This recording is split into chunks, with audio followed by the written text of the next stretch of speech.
Nando. F in the chat over here for Nando. The what's it called? Yeah, his 6-month mod anniversary, or more so the anniversary of when he got unmodded for doing some dumb shit on my Discord.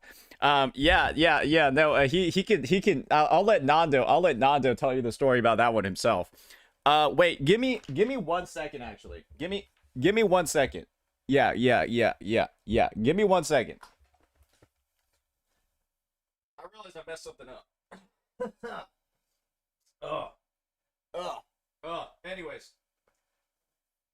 Anyways, so as you can see on the screen, we actually got one leftover event that is expiring in about 14 hours, so we might do that today. The other stuff that we got ready to go is, of course, we got a bit of a tier list. And this is going to be a good one to make because I've been seeing some weird shit online about certain teams not being like good or something. So might as well just address some of that today.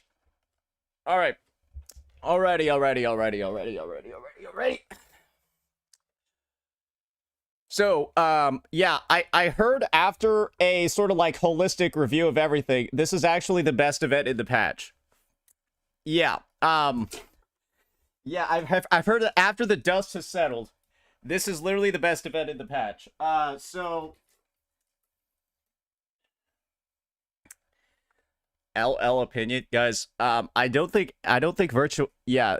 Best event is a low bar when like, dude, they fucking grief this shit. This thing is some dog ass. Like, bro, this thing is legitimately bad. Like it's legitimately bad. Like they fucked it up so bad it's crazy. And then this thing, I don't even want to touch it because I know it's gonna suck ass. You don't do anything for 99% of the fucking time, so I don't even want to play it. Then there's the exploration, which I don't want to do because the motorcycle feels like shit. Bro, it's actually bad. Like, it's actually rough. And then, sorry, Flappy Bird. Yeah, we got Flappy Bird. I forgot about that one. Oh, that gets 100 asteroid. Hey, you can just skip that. The pull isn't worth it. I'm gonna be honest, the pull isn't worth it. Anyways, so I heard Ward was talking about like war or something. What war would there even be? What war could there even possibly be, bro? I'm curious about that one. Hopefully, guys, this is the unfortunate reality. This is the unfortunate reality of the gacha space at the moment. It is everybody. Every single game sucks right now. Yeah, that's the reality of the gacha space. Every single game, like, sucks right now. Not ZZZ. Okay, guys. Guys. You all know ZZZ is going right back down next patch. You all know deep inside. ZZZ is just going right back down to where it was before, if not lower next patch. Which it does every single fucking anniversary. Or every single Void Hunter release. Plus, guys, this is how you know ZZZ isn't actually a popular game. There's nobody talking about ZZZ's optimization or performance. Bro. That game actually runs like dog shit. Everybody knows it. That game actually runs worse than Wuwa. It actually runs worse than Wuwa, which is unreal, right? Because it's like an instance battler arena with like limited amounts of rendering because it's an instance area, right? Not an open, not like an open world sort of environment. So like I don't know how it ends up running worse. And like I said before, right? Like I said before. Nobody's talking about its optimization issues because it's not a big game. when they're worse than Wuwa's. When if ZZZ was truly as popular as a game as people were saying, people would be making videos about its optimization issues. Because they're bad. They're worse than Wuwa's. And that's kind of, I think that is the realization that most people are having, right? And so when you notice, right, when you notice that there's not like an address of that, I don't really think the game is like that actually big, because there would be people actually talking about stuff like that if it was. On the other hand, you have 999 million videos about people talking about like Wuwa optimizations doing the craziest benchmarks we've ever seen. So that's like another thing over there. More CC farming Wuwa optimization videos. Guys, this is the thing. That's the Hoyoverse flavor in the bag. That's the Hoyoverse flavor of the month right now. How are we gonna attack Wuwa right now? Okay, let's go talk about its optimization issues when ZZZ is easily worse. That's currently the attack cycle that's going on right now. Let's go attack Wuwa's optimization level when ZZZ is worse. And this is the thing, right? Guys, there have already been like reports that they have something ready for 3.62. So it's kind of just like the live stream is also like coming up. And guys, they have done optimization almost every live stream. The game actually does run a lot better than it did in 3.0. So it's like, this is like, it's not even like a thing where it's like they're ignoring the optimization. They've reduced the storage size by like fucking 50% or some shit like that, didn't they? Did they reduce the storage size of the game as well by like 50 fucking percent in like the past 2 updates? So it's like even the stuff that like people are bitching and moaning about, it's actively getting addressed like patch over patch. Wuwa is now 80. Okay, so it lost 50 gigs. I'm gonna be honest. Yeah, losing 50 gigs on the installation is pretty good. Yeah, most would consider that a significant fucking optimization on storage size, especially for phones. So it's like, I could understand the bitching and the moaning to this high of a degree if there was no actual stuff going on. But when it's a gradual process of actually fixing stuff, and you can see that the fixes are happening, I don't know how you're bitching and moaning so much, unless you're just trying to stir up shit. This isn't like a Hoyoverse thing where you're just watching them crash and burn repeatedly over and over again, trying to add artifact loadouts into Genshin Impact. If this was like a Genshin artifact situation where like they said they're going to fix it 5 times and they don't do anything. They're going to add artifact loadouts 5 fucking times and then they don't add them. Then I could understand you crashing the fuck out. But this is like complaining about the optimization as they add in more optimization every patch. If you want to crash about Genshin's skip button, sure, go for it. Genshin's time-locked domains, go for it. But when you're bitching and moaning this much about optimization as it's actively getting fixed every patch, I mean, like, bro, like, there are other things to complain about than things that are actively getting worked on. Let's say this, right? You have a pothole in front of your house. That's pretty bad, right? Like it could damage your car. The city gets out maintenance workers to start working on it, right? And then as the construction workers are out there fixing the stuff, you're like citing more complaints about the pothole. As they're out there filling it in. They will, like that is what you're doing right now. Like, you're annoying. Technically, you're right. The issue isn't fixed yet, but it's currently in the middle of fixes, and you're complaining that it isn't fixed yet. That's what it feels like right now when you know the devs are actually working on it. Well, if it's the city, it will take 6 months to fix it. Yeah, that's like Kuro. That's like Hoyo working on a quality of life, right? That's like Hoyo working on a quality of life. It'll take them 6 months to fucking fix it. Anyways. That's the optimization thing. Basically, what I'm saying right now is that it's as a topic of discussion, it's relatively a non-issue because it's getting worked on at the moment, and it's been getting worked on for a while now. That one video got a lot of views. They will farm it more. Well, that's the point. It's views bolstered by the Hoyoverse community. because that video is dog shit. Like that video on the research and the facts and what it presents alone is a bad video. And it's being used as sort of like the fucking Joan of Arc, bro, of like Wuwa haters. But then you look at it and you're like, what the fuck is this guy even doing in here? Bro, this guy's testing it like bro, instead of like the Mythbusters, bro, it's just a myth. Bro, like what is that?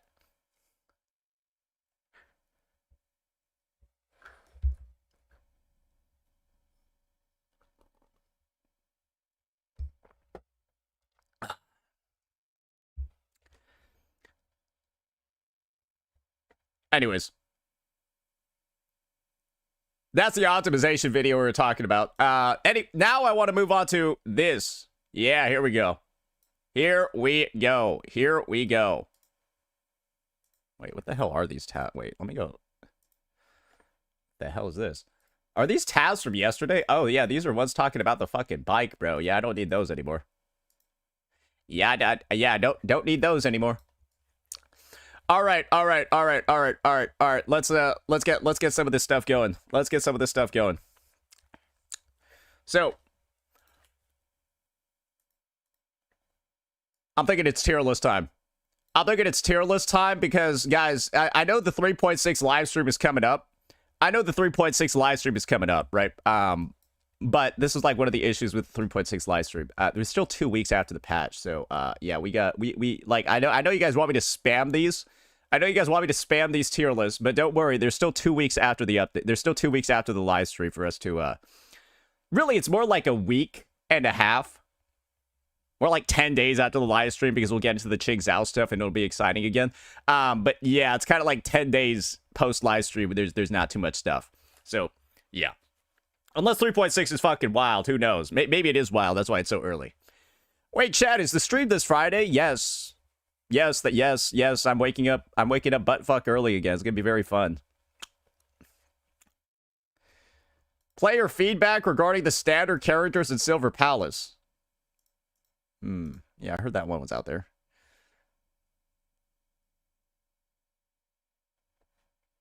Wasn't this guy like during the during the CBT saying that the gacha system was like really good and generous, but now he has like 5 standard characters? I guess this is the thing, right? You could just sometimes you just know the system's bad. Yeah, you don't need to play it to know it's bad. Like, I saw the design of it, and I knew this was dog shit. Yes, because I know how to calculate numbers in my fucking head. Yeah, guys, if you thought Silver Palace's gacha wasn't dog shit, I'm gonna be honest with you, you probably cannot do mental math at all. Like you are one of the probably you are analytically inept. I don't think you've taken like a statistics or a math class. Like, you definitely have not taken a statistics class before. And the unfortunate thing is, guys, like in US high schools, you're supposed to take statistics before you graduate. So it's like these guys lack the knowledge of like basic US high school graduate fucking courses in math and probability. They don't have it. That's just the most disappointing part about all of it, is that, like, dude, like, I just legitimately think people are like Dumbos. They feel like Dumbos because you just need one glance at the system to recognize, oh, this is fucking bad. College math made me do it twice. Okay, now we know who not to listen to. Okay, yeah, if you took a college statistics class twice, you are... That implies you failed it, which is... Bro, it's like the shit you do in a stats class is like get a mean. Which is like, you just add all the numbers together and then divide it by the number. Like, that's how complicated it gets. How do you fail that?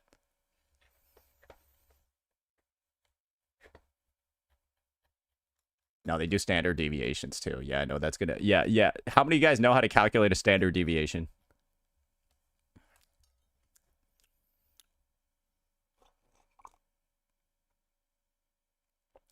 What about p-value and r-value? You just use a calculator.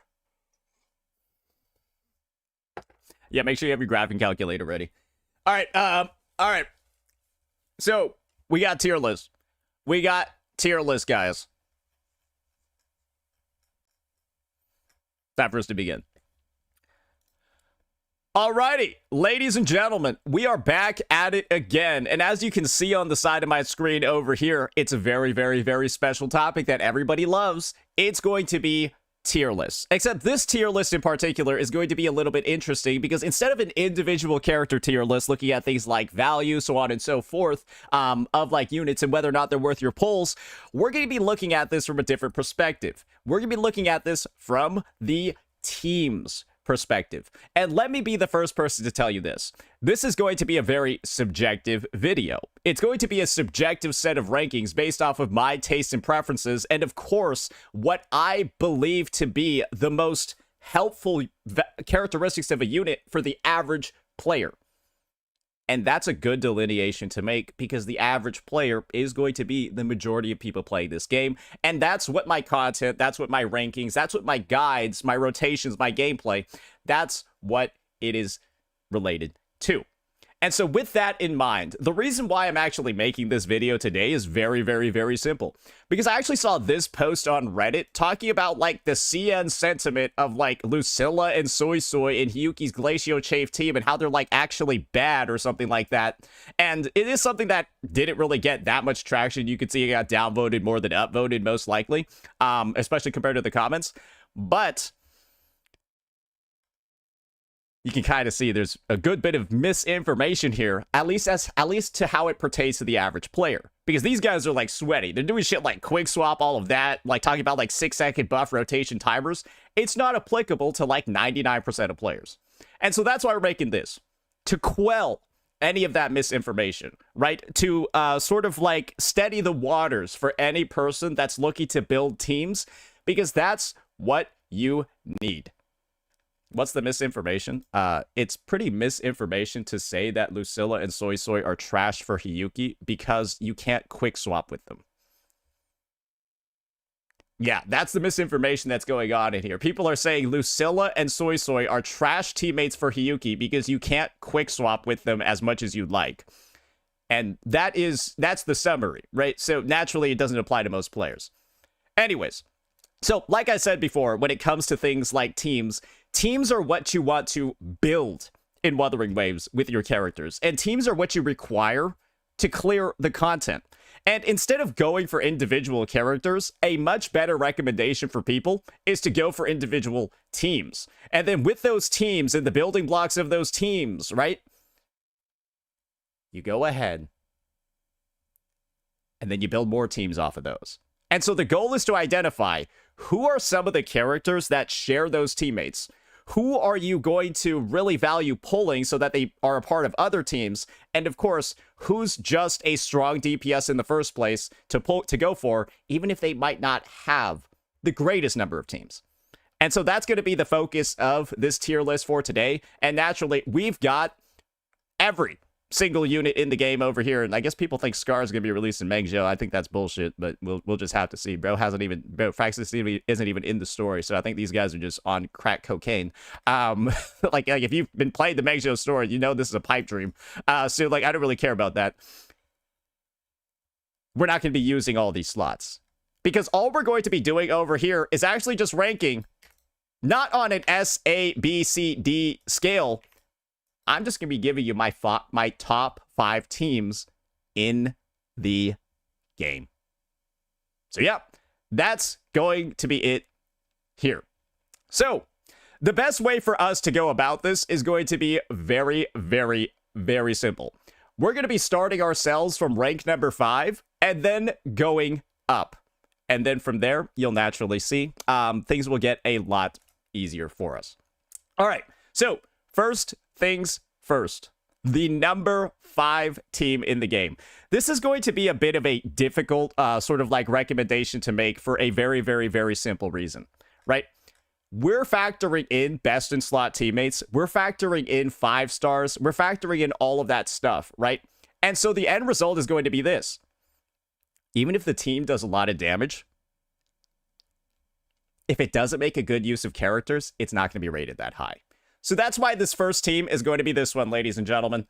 It might upset a couple of you, but just listen to my reasoning. My rank 5 team in the game is actually going to be Soy Soy, Yang Yang, and of course, Chisa. And the reason why I'm ranking this as the number 5 team is very, very, very simple. This team is strong. Sorry, that's a team that will show up later, but not necessarily here. This team is strong, right? This is one of the strongest teams in the game. It's incredibly powerful. Soy Soy provides buffs if characters are able to consume negative statuses, right? Oh, good lord. Yeah, they'll let you just view the entire goddamn thing here. So, like, the main buff that Soy Soy provides is, of course, her 12% damage bonus to every person on the team, but also a special buff over here where if a person is able to consume negative statuses, which Yang Yang does, she's able to provide 50% attack to that character. And so that's a very big buff. Then Chisa also has her Havoc Bane increases as well. Soy Soy has her own increases for negative statuses that aren't Havoc Bane. And Soy Soy has even more buffs as well, like Havoc Resistance Ignore, so on and so forth, if you're able to consume Havoc Bane during her ultimate. And so all of these buffs kind of like come together to make Yang Yang an incredibly strong character because she's got a ton of built-in damage amplification, some damage buffs from her Sonata set. But one thing Yang Yang lacks in her kit is attack. So she has a lot of amp. She's got a lot of damage bonus. She provides the attack, and then she provides the Havoc Bane, well, stack increase. And the end result is that this team, again, is very strong and works together well. But there's a big drawback to this team. And this is the drawback that you're actually going to see propagate across the rest of the tier list. Chisa's a healer. And so is this unit. And as you can see, this unit enables every single negative status effect in the game. Every negative status team works with her except Spectrofrazzle, because Spectrofrazzle sucks ass. Not all negative status teams work with her. And so she only works with the units that are able to consume negative statuses, which are effectively discounting Cardothea because she's an HP scaler, right? She only works with Hiyuki and Yang Yang at the moment, and maybe Scene, the Sentinel Resonator of Mangzhou, in the future. That's a possibility, right? But we don't know yet. And so it's only 2 units in the game right now, and to make Yang Yang's best in slot team over here, you need to utilize the generalist support that works with every negative status. And then this is kind of like the situation over here. If you're running this team, well then, what are you going to do about, well, what are these characters going to do? If, assuming that they're in their negative status lineups, right? Yes, these are all DPSs that will lose out if Cheese is taken.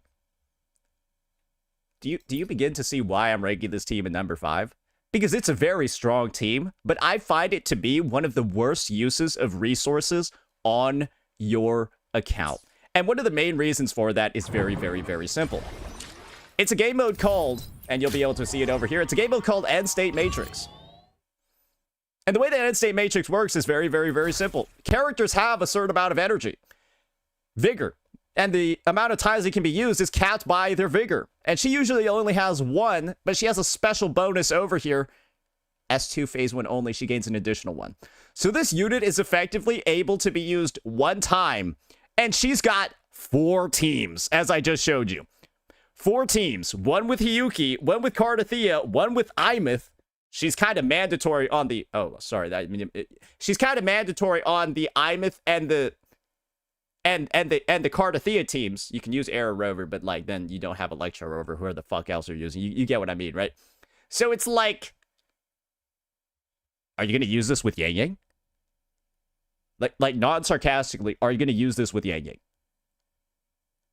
I don't think so, right? Like that would not be a good idea because then all your other characters don't have her. And then in Whimpering Waste, right? You can only do 1 side at a time. Chisa can actively, in your Wuwa run, only be used on 1 team too. Are you going to use her on the Yang Yang team, or are you going to use your Chisa on, I don't know, your Denya Imeth team, which is way stronger? Right? You're probably going to want to play your Chisa on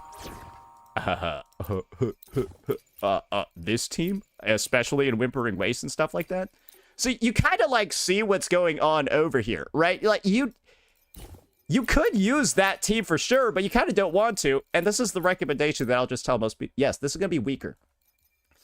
This is going to be weaker than this one. 1,000,000%. It's not going to be as strong. But guess what? You're using a free character on Static Mist, and like the end result is that you're going to be able to use these resources so much better in other places on your account. And that's kind of like the truth of the matter, ladies and gentlemen. That's just kind of it. Does that make sense now? Are we good here? I think we're all settled. I think we're all settled with this one. So yeah, rank 5 is going to effectively belong to this team down here, but I'm just going to spice it up by basically just putting Yang Yang. Yeah, we're just going to be putting Yang Yang over here, but you understand the teammates that are going to be involved in that team. Hopefully that makes sense because, well, Soy Soy and Yang Yang are going to be used in other places as well. So just want to make sure that we have that visual sort of like standard set.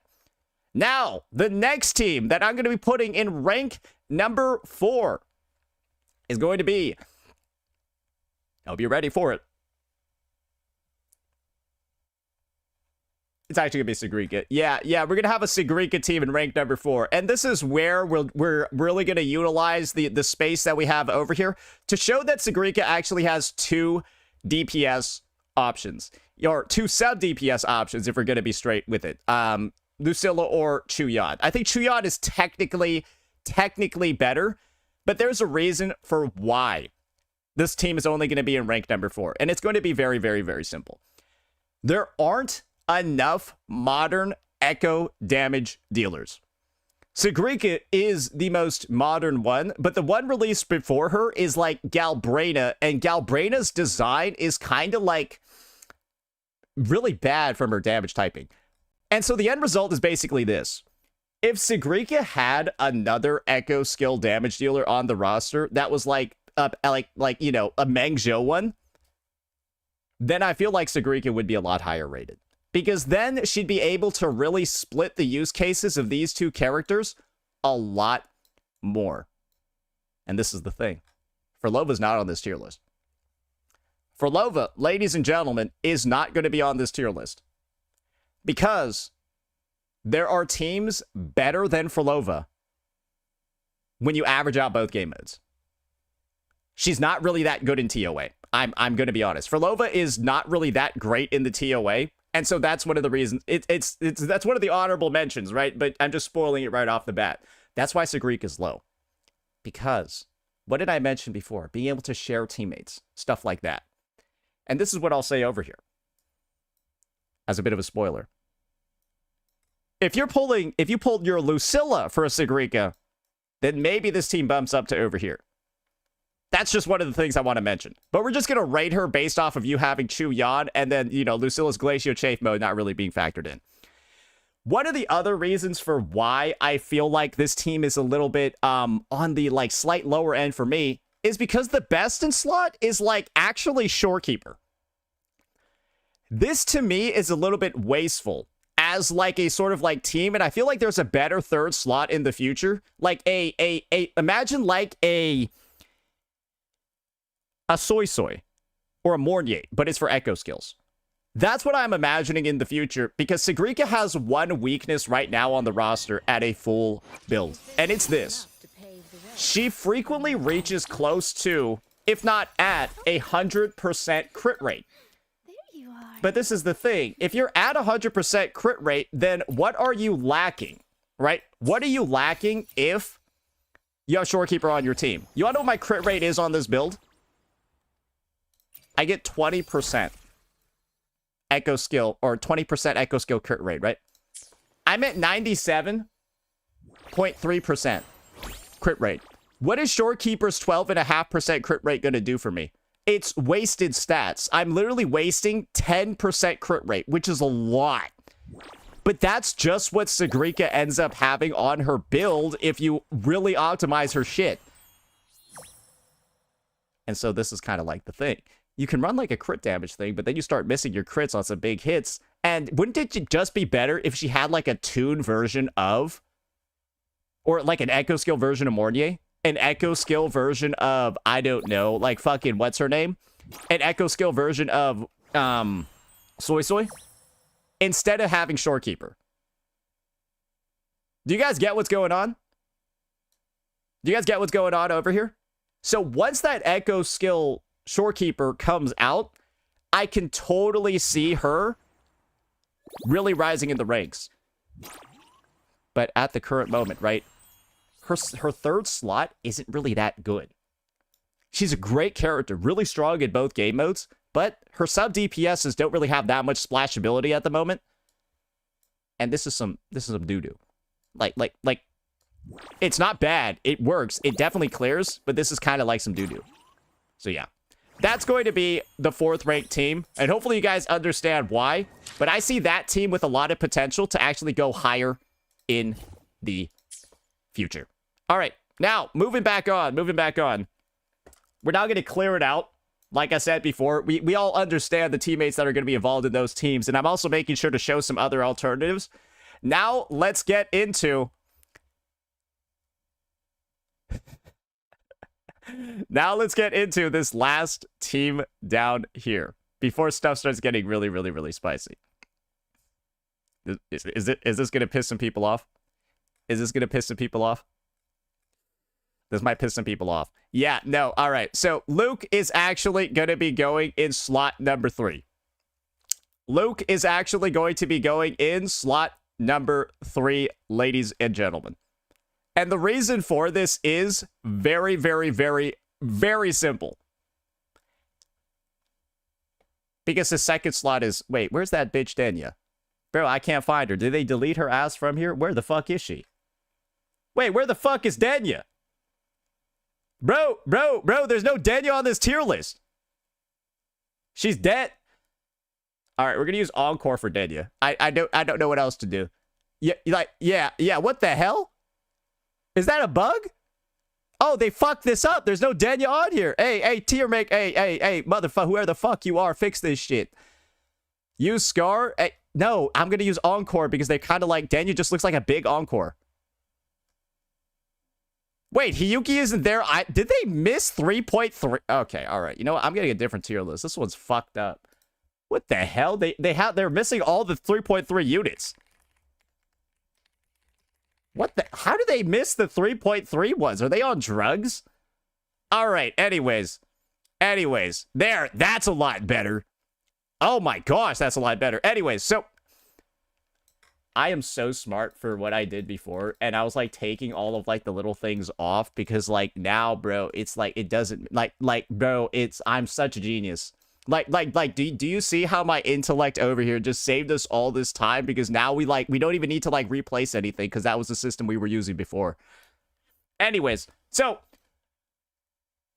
on the new tier list now, there's a reason why I'm putting this team in slot number 3. And it's kind of like the exact opposite reasoning you can make for everything down here. It's very, very, very simple. Luke is ranked number 3 because his teammates are possibly some of the most splashable in the game, if not the most splashable teammates in the game. What Luke does is he utilizes Denya and Mornier, where Mornier basically supports every single Toon team in the game.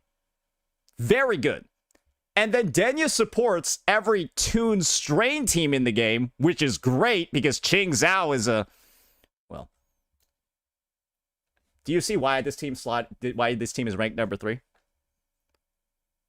Because you can literally just take Luke out and then splash Ching Zhao in.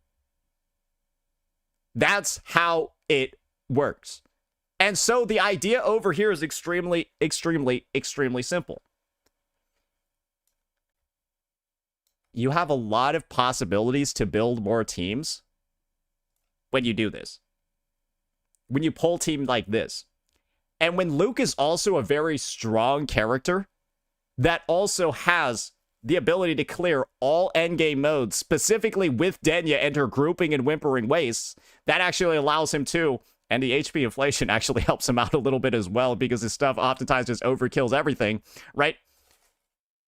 He's actually gotten better in Whimpering Waste compared to, like, previous resets because of, like, HP inflation. His kit actually works oppositely compared to that. No, he doesn't get 2.5k. I think he gets at least, like, a 2.2. And believe me when I say this, not a lot of characters are getting 2.5k nowadays. I think there's only, like, 3 or 4 characters that get 2.5k, so him not getting that isn't really a mark on his performance. Let's be real here, and I think he can if you do play him decently. So basically, the main point that I'm making is he's a TOA god, he's an end state god, he's not a Wuwa god, but he also has some of the best teammates in the game that work in, well, you're probably gonna guess it, teams in the top 2. And that's why I personally recommend that everybody, at least consider pulling Luke. They're not going to because he's a dude, right? They're not going to because he's a male character.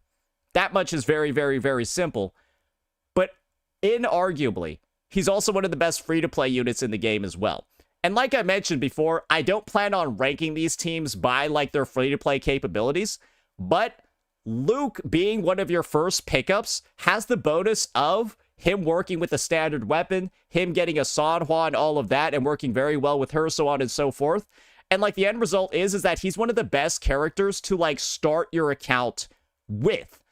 Like, if you started during a Luke patch and then got him, your account was in a pretty good spot for pretty much most content moving forward.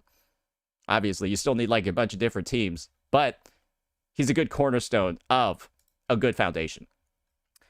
So that's why he's going to be going here. And now, we're getting into rank number 2. And you can probably guess who's going to be in rank number 2 based off the little pump fakes that we did before. Rank number 2 is going to be Imeth, ladies and gentlemen. And Imeth is going to have a lot of different teammates involved. And basically, both teams are going to be in the exact same spot at number 2. Both teams are going to be in the exact same spot. And who does she use? Well, she uses all of these guys. And so do you begin to see why some of those other teams down there were rated maybe a little bit lower comparatively? Because, well, when you put your Chisa with your Yang Yang, for example, right? Well, she can't go up here. And Mornye naturally has 2 uses, so yeah, she can cover both of these guys if you do need them there. And basically, right, until Qingzhao comes out, the only way to have effectively... Oh, right, I forgot. Yeah, no, she also has this bonus of Lupa. The reality is you kind of don't really play Lupa in too many of her teams nowadays. I don't really think so. Like, Lupa is kind of like if you're too broke to get other characters. Basically, if somebody is playing Lupa Imeth, I know they're poor. That's just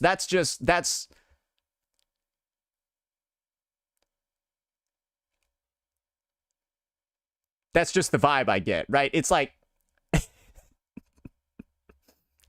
It's basically like that dude in high school, right? That had the beat-up JanSport backpack. You know the one I'm talking about, right? That looks like it was passed down their entire family tree. It's even got, like, some leaves on it because it's so fucking old, right? Going down the branches. Bro, like that's what using a Lupa with Imeth now is like. You're basically, bro, like... Come on. Yeah, if you're a broke boy, just say so, like... That's probably the best way that I can word it right now because, like, bro, it's August 5th, 2026. What do you mean you're still using Lupa with Imeth? It still works, bro. Yeah, so does your laptop from 2010. I hope. Maybe your laptop from 2015 still works. Do you use that, though?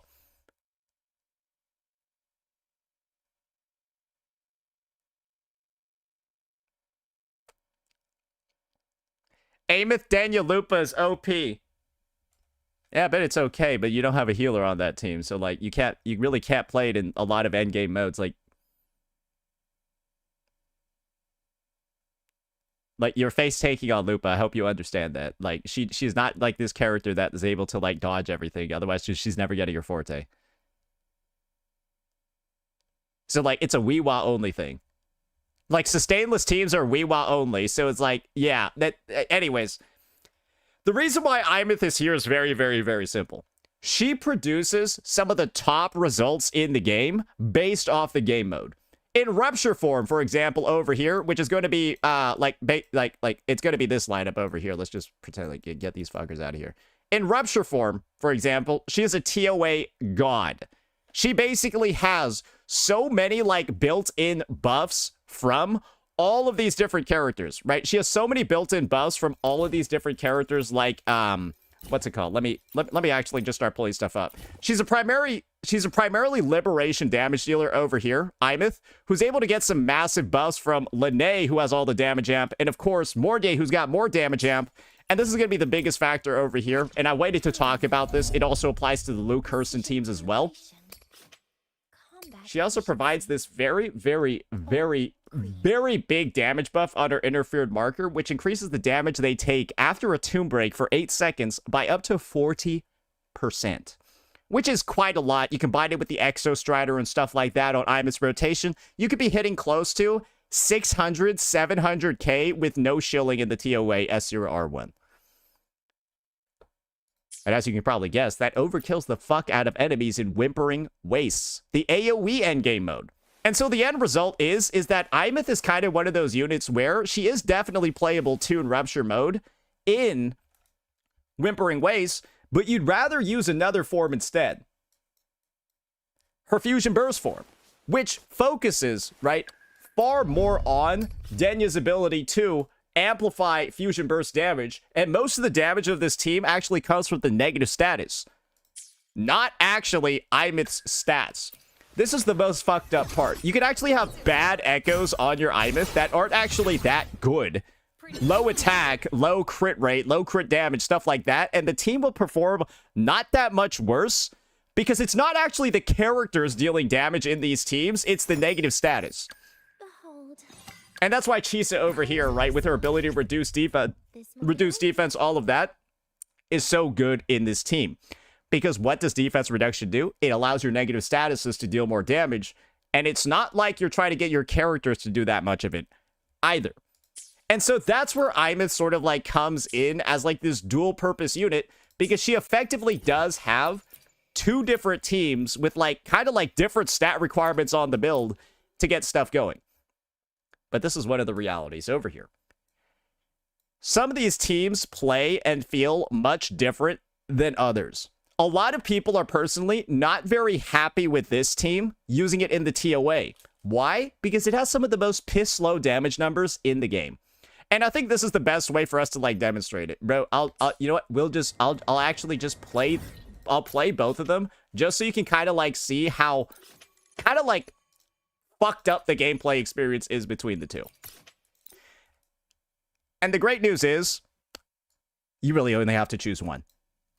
And you don't have to build the teams for others. But what Imeth naturally has a bonus from is that by building some of the other best teams in the game, you end up building almost all of Imeth's. Who are the characters over here, right, that are actually new, showing up on the tier list? It's just Lene. Denya, Chisa, and Mornier have all actually showed up for other characters. So by building, right, Imeth's teams, both of them, if you want, you actually start building 2/3 of, like, other teams. And so you kind of see how this is all, like, kind of, like, working together and why these are some of the best teams in the game for people to go for. Because you end up being able to get, like, discounts on the next team that you build because teammates can be shared.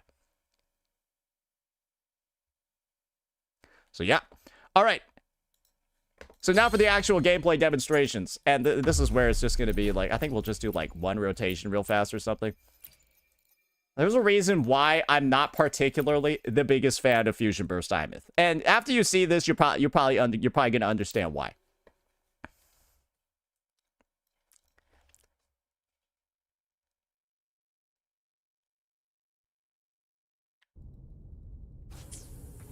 All right. So you kind of just, like, go and do, like, your Chisa rotation and stuff.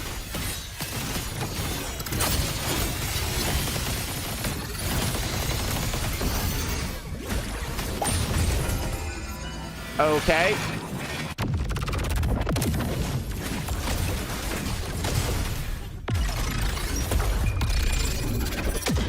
Now you're just going ahead, and what you're gonna notice over here, right, is that... Whoa, what the hell is that achievement? This damage doesn't look that great, right?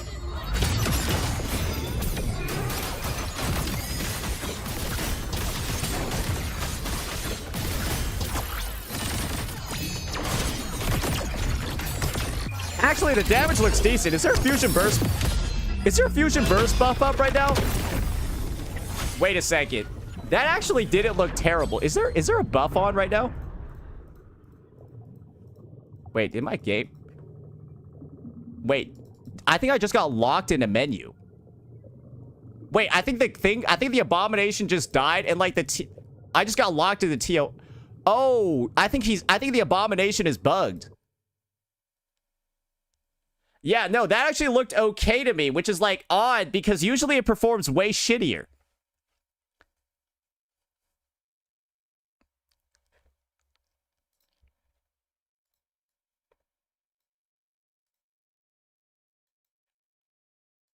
Yeah, I'm gonna just leave this. Wait. Sorry, I'm gonna just leave this guy on here. Yeah, so I think he missed the part where I said this is a tier list for the average player. So show me the average player doing a better rotation than that one when we pretty much just... That one looked literally perfect. Yeah, I don't really know what it's... like, for a 1, 2, 3 rotation, I don't think it gets much better than that. Yeah, I'm not gonna lie. For a 1, 2, 3 rotation, I think that was actually almost frame perfect.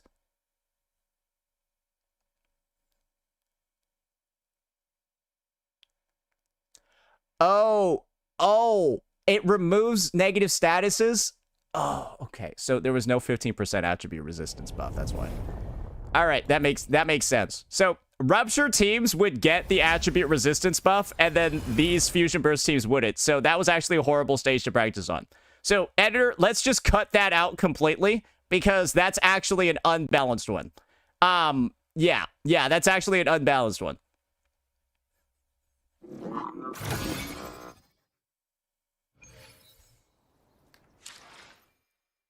All right. Tune is shield too. Yeah, that's probably a bad stage to practice on. So let's pretend that we didn't do that one. Okay, wait, let me see it. Tune is not really... Tune is sort of shield. Mornier sort of shield. Oh, and tune ability shifting. That's not for Rupture. So no, Rupture is getting fucked over in this reset. Okay, I think we can practice against the Gorilla, actually. The Gorilla does have a 30% fusion damage bonus, but I think it's going to matter too much. We will see, though. Because, I mean, all the characters are getting the buff anyways. And once again, you get just a little bit of this going. How about Crownless? How about why is it? Decrease fusion res as well. Well, this... Oh, where's Cheese? Wait, this is a fucked up team. Wait, no, that's like a bastard. Don't ever play that one. Yeah, whatever you do, don't ever play that team. That one is not going to do anything. Yeah, do not go Mornier. Yeah, do not go like Mornier, Danya Imith. That is a trap. You will get fucked. All right. I'm trying out a new Chisa rotation. Let's see how this one works.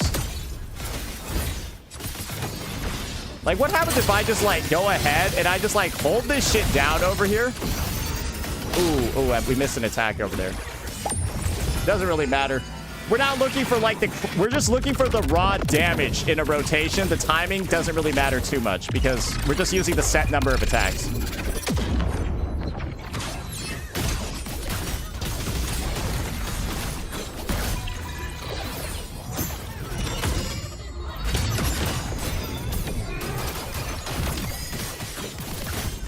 Okay, why? How does it look so much worse than the other one?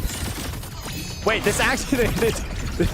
Okay, this does look like buns now.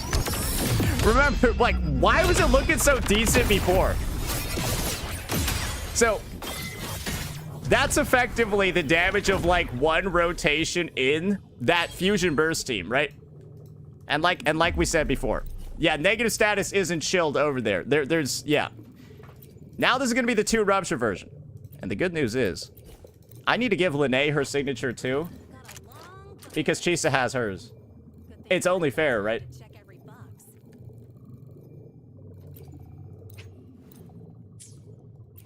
Yeah, Chisa has hers, so like it's only fair, right? Alright, we're on 2 Rupture on both sides. Now let's see it.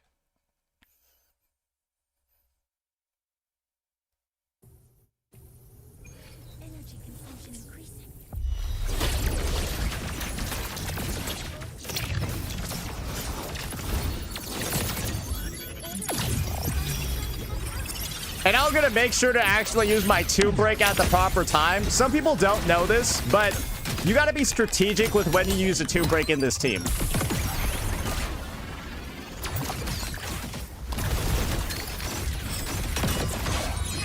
A lot of people with Tomb Break right here, not actually a good idea. You want a Tomb Break about right here. Right before you start doing all of your encore attacks, or your seraphic duet attacks.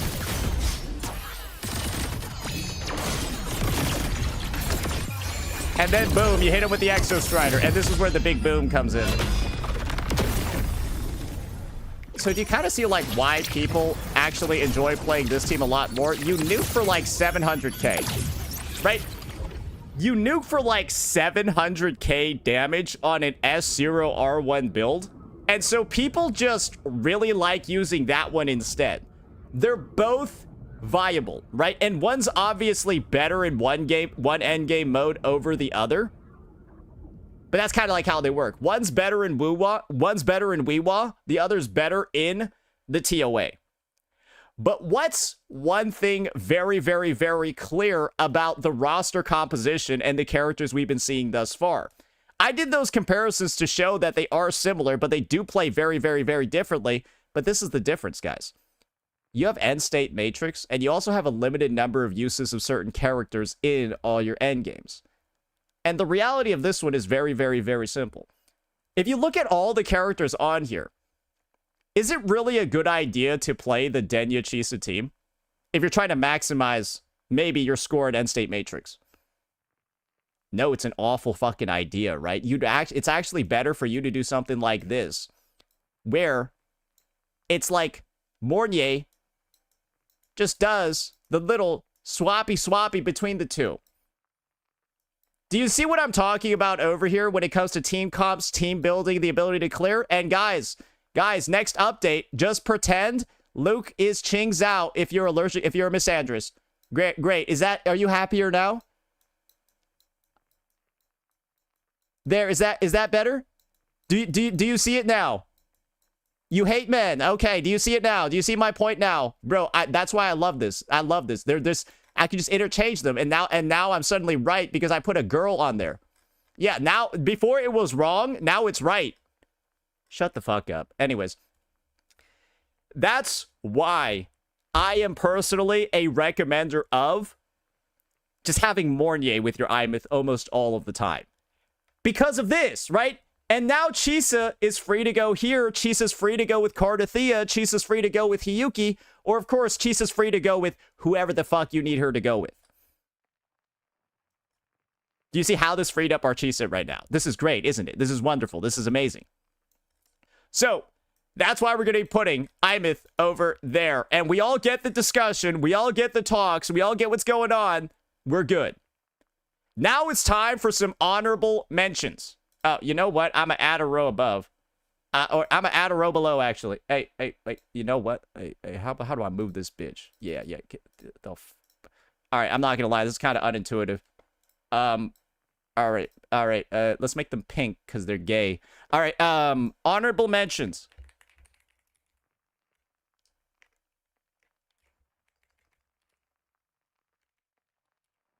Honorable mentions. So, this is going to be a relatively quick section because the honorable mentions are, well, the honorable mentions are kind of just going to be here as, like, relics of either, like, the past or maybe some scalability into the future.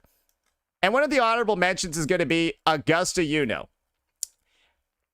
Because I think Jing Ran is going to be able to sort of have, like, a similar situation to Ching Zhao and, what's her name? Ching Zhao and Luke. We all know they're meant to be, like, somewhat interchangeable, right? And, like, they share a sub DPS and maybe a support. I can see a very similar thing going on for this guy and then Augusta and, well, Jing Ran. Because this guy generates shields. That's known because his Sonata set is about shield generation, and she buffs the fuck out of people that generate shields. And so, having this team basically means it's the same sort of concept. You're going to have a lot of the building blocks for this guy. And in a similar vein, he might work with Lupa as well. In a similar way to Galbraina. And Galbraine's also able to utilize units like a Mornier. While Augusta and Yuno, on the other hand, right, use a unit like a Shorekeeper. So you kind of see over here, these are like some other like passive background teams that we have.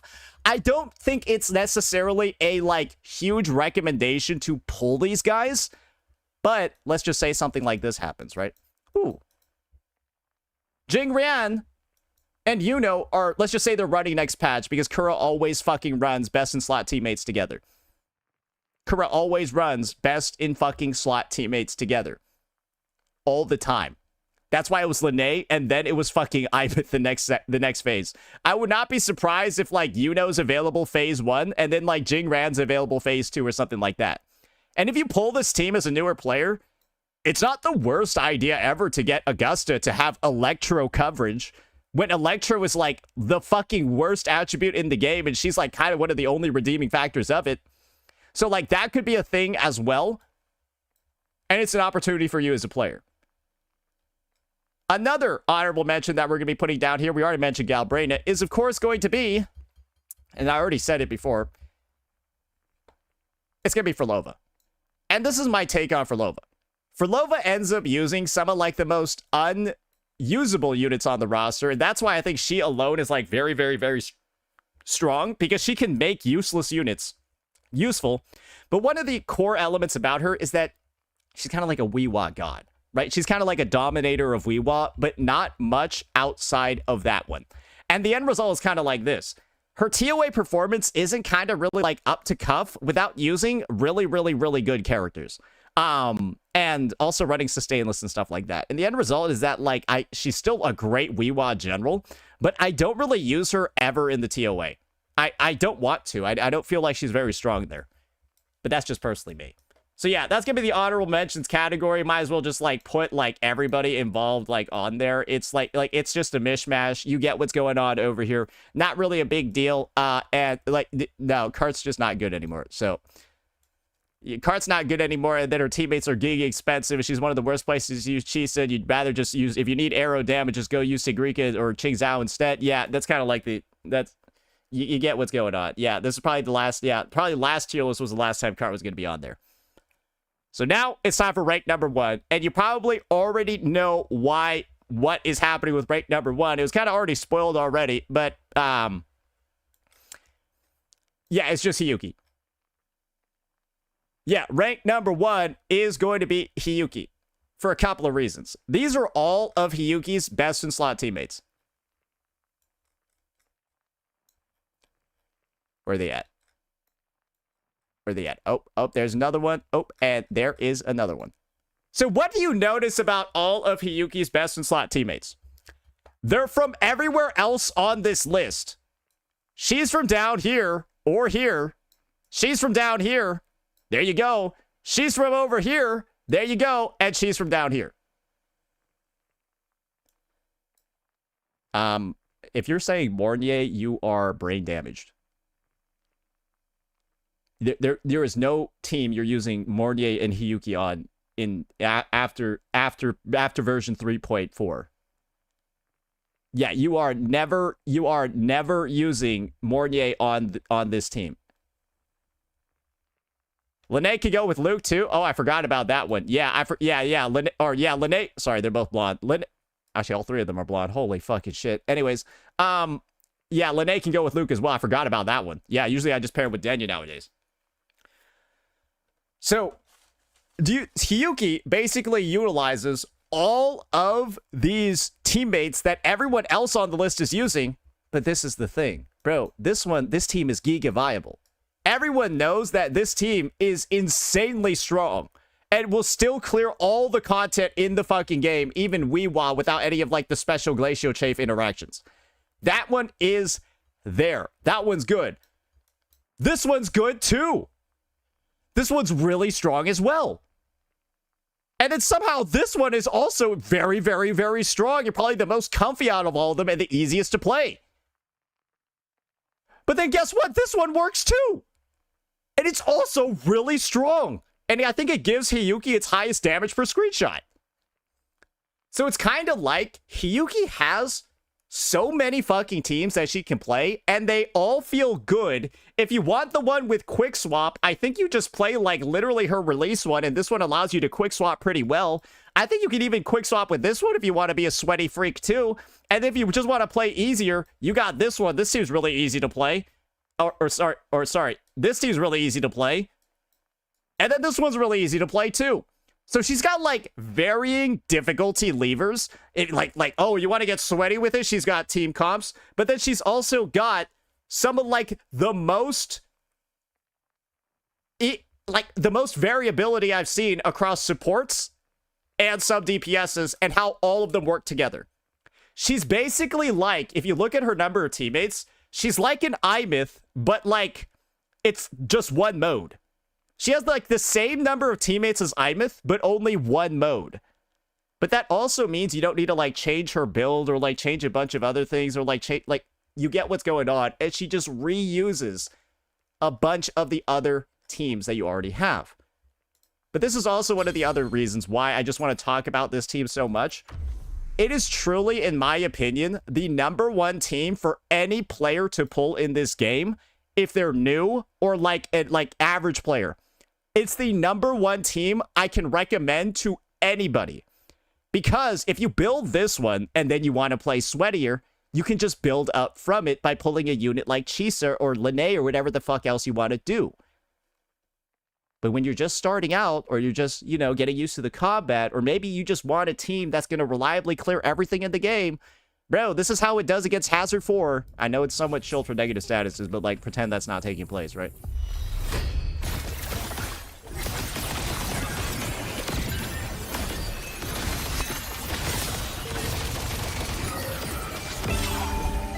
Is it an easy team to play? Oh, it's beyond easy, bro.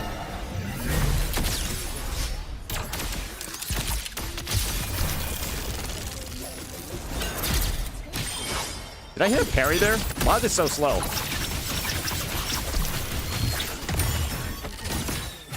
Bro, just look at all those blue fucking buffs. Bro, this is the blue team. Bro, what is Hyuki's like fucking forte bar right now?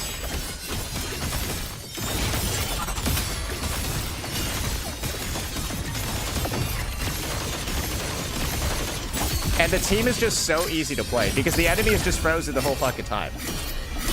So it's like, the second Hyuki's on the field, right, it basically just sets you up for, well, again, this is all S0 R1.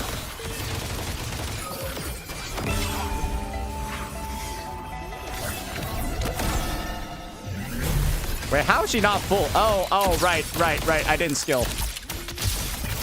You see what's going on over here, right?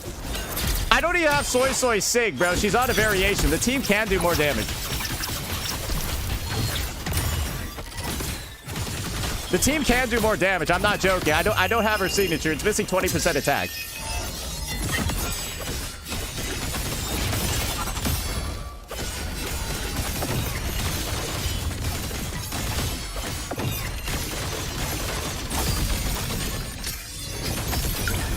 And we'll just do one more for the fun.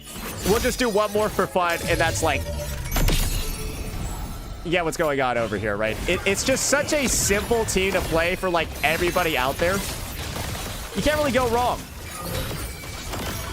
Her rotation's really easy too. Lucilla's has a little timing thing that you got to get used to, but it's like one button. It is truly one of the most simple teams for anybody to play, and that's why I consider it a very fun beginner team. But then you can decide too, oh, okay, all right, like maybe I want to be like a bit of a sweaty freak with it. And this is where it's just,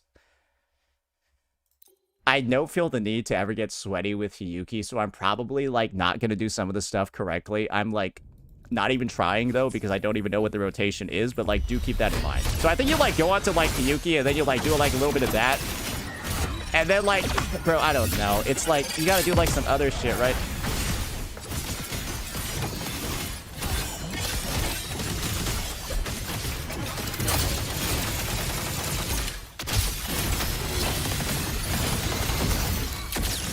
Like, bro, like this? I don't fucking know what I'm doing.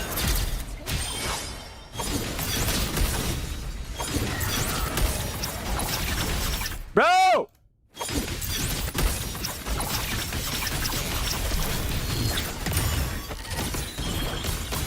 Bro, bro, I don't know. This just feels worse. Like, bro, I don't even know how people do this. Like, they do, like, this weird, like, goofy, like, 3 yai shit, bro. Like, come on, man. Like, what are we doing here?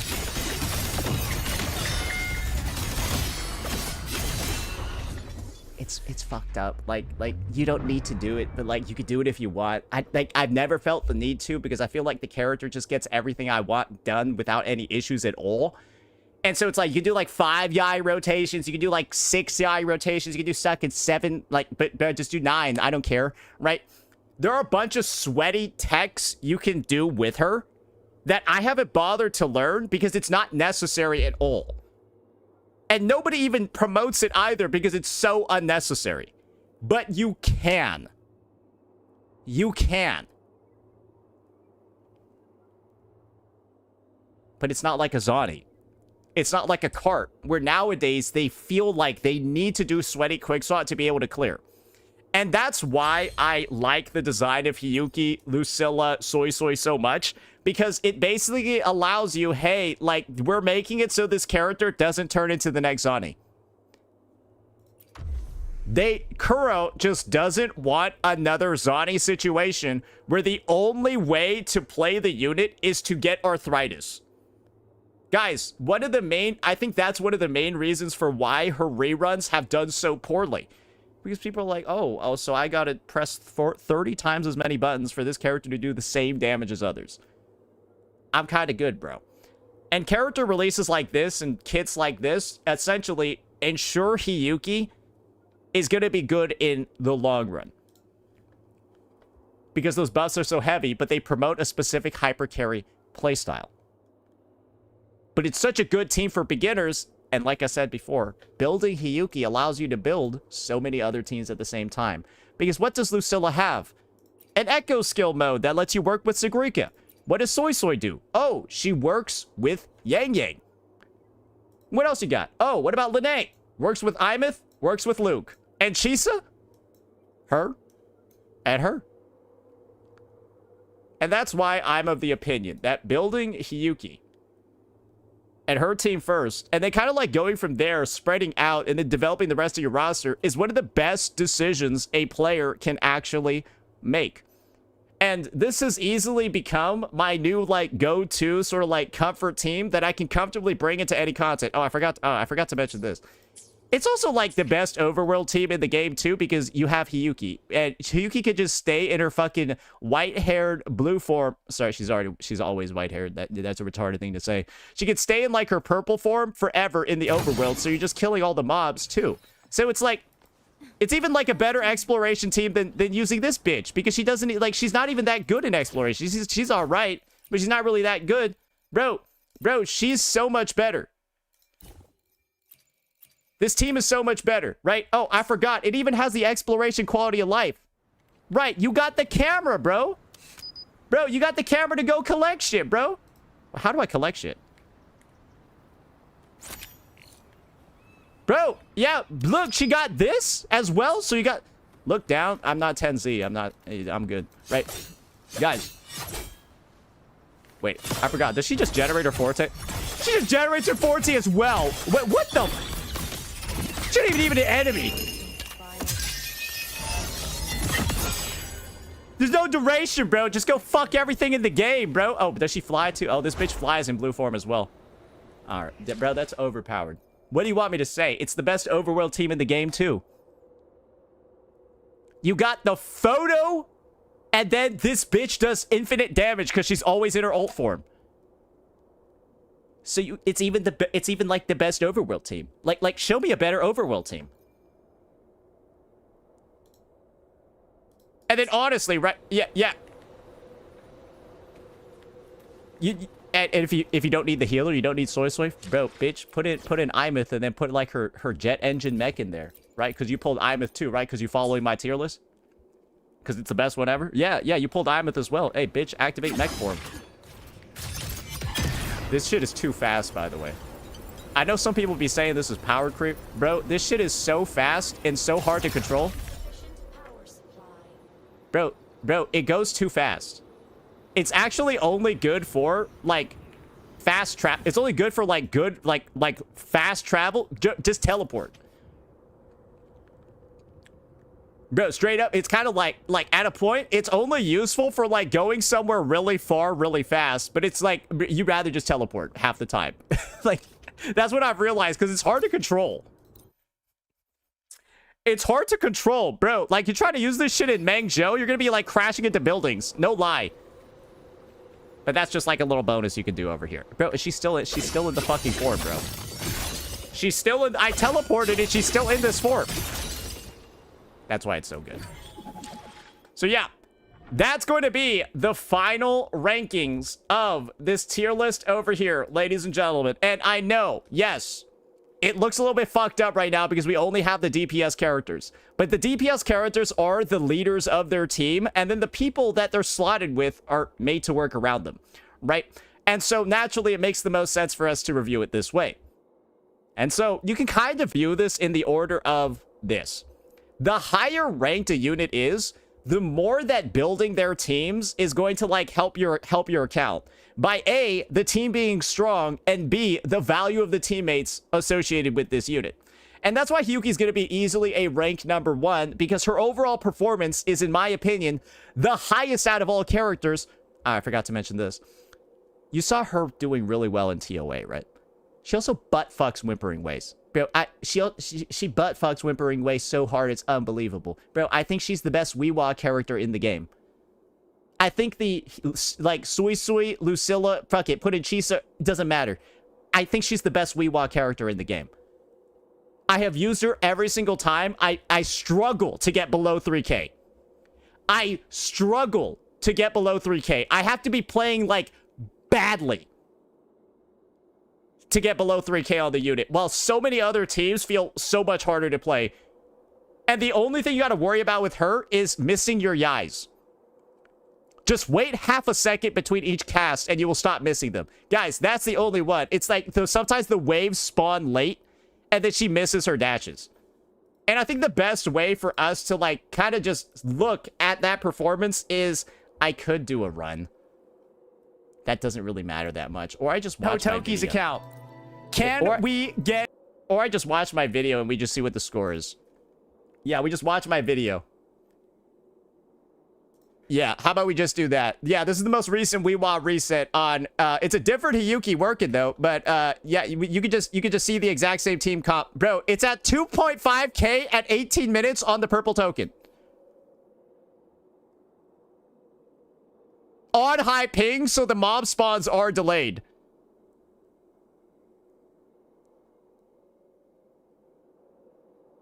So if anything, this is what I mean by struggling to get under a 3K. Because I gotta be working against some debuffs to get that. So even with crazy ping, and of course, I think there's more HP inflation this reset, right? And the delayed spawns, you can see over here, that's the reason for why I'm getting the low scores. Just look at this.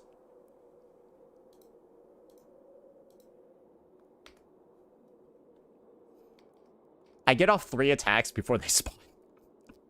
I do her entire BA3 string. BAs 1, 2, and 3 before the enemy spawn. And that's why the score is only 2.8K, right? Obviously, I should have probably killed these guys, but then there's nothing to hit.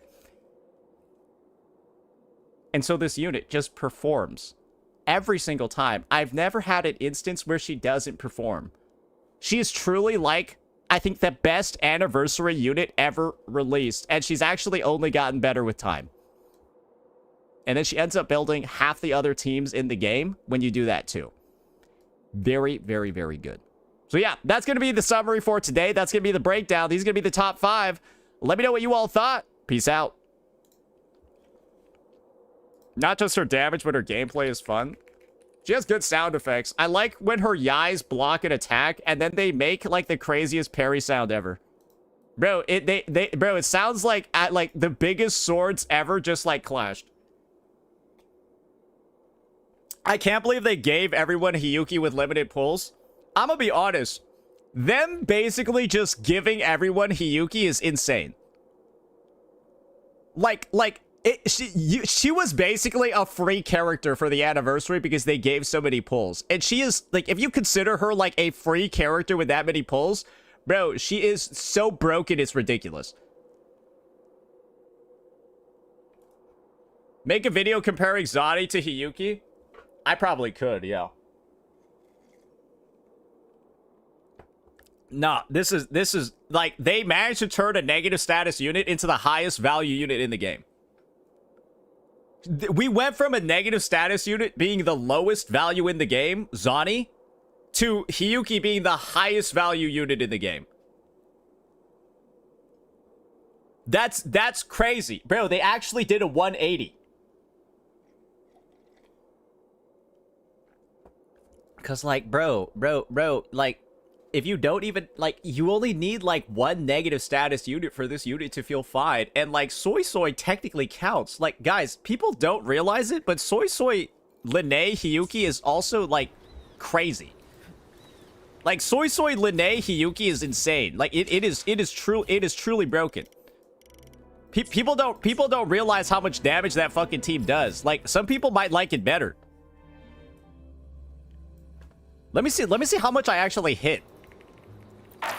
I want to see how much I hit on the Mech Abomination with it. Bigger numbers? Yeah, your numbers are fucking fat, bro. Obviously, you lose a lot of, like, the Glacio Chafe damage. Less damage, less Glacio Chafe, but more damage per screenshot. Yeah, more damage per screenshot is the name of the game, bro.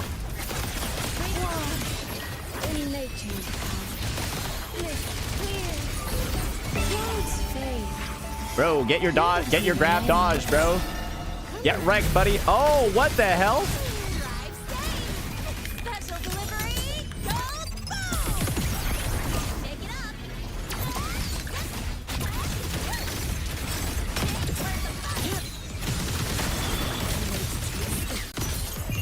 Take your final dive into none.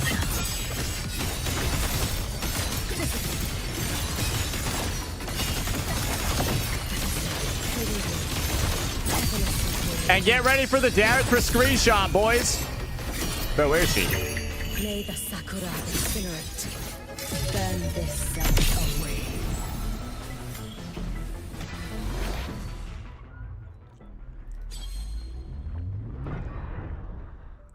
It's kind of a lot, right? Like, it's kind of a lot of damage. You did like 460 in the other team? Wait a second. There might be something going on over here.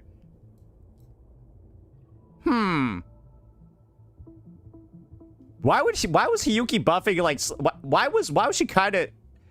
Lucilla buffs her Yais, and then Linne buffs her liberation damage.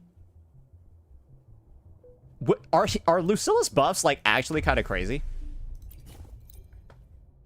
Let's add more memory. Are Lucilla's buffs actually kind of crazy? 8% Glacial Res reduction is decent, but then it's only 60... It's only Glacial Chafe damage that she's, like, buffing. That's weird. That is weird. Interesting. Interesting.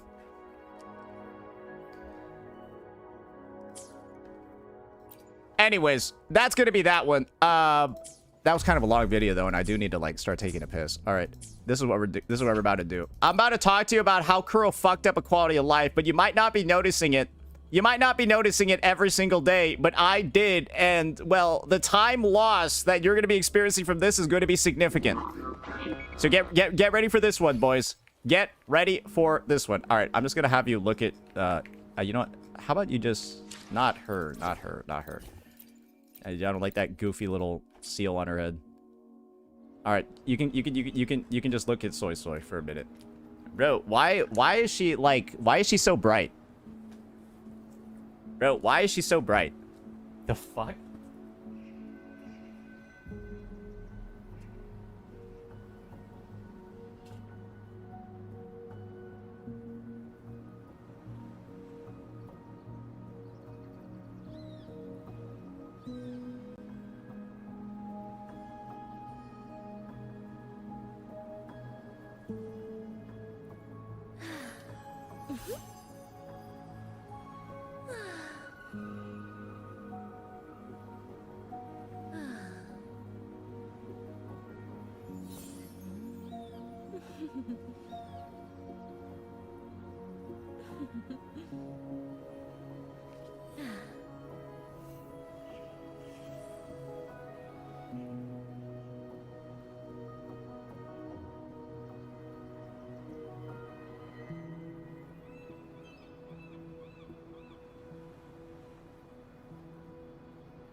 Watch closely, Dumpling.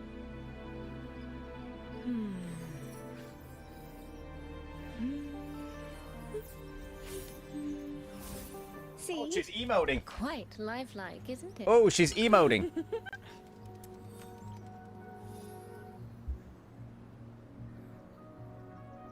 All right. All right. All right. Let's get this started.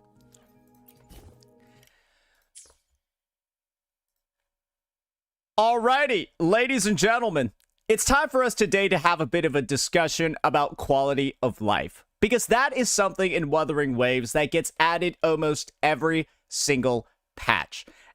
And quality of life is something that a lot of gacha gamers specifically think is very, very, very good. However, there's one instance over here with some of the most recent quality of life that Kuro has added in version, I think it might have been 3.4, it could have been 3.5, and it's this. The ability to immediately access tacit fields. Yes, ladies and gentlemen, I'm talking about this menu over here. Because you might have noticed, right, that the challenge menu is a lot different. It operates a lot differently than it actually did before. If I go ahead and I were to just say, want to use this team, right, to go clear this tacit field, all I need to do is click Start Challenge. Then I go into a loading screen.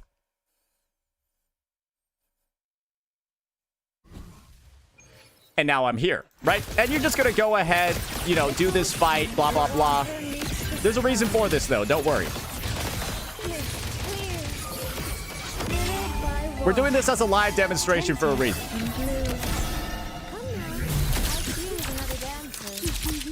Bro, these guys are getting juggled. Somebody call EO, bro. Holy shit. I can't even see them on the screen.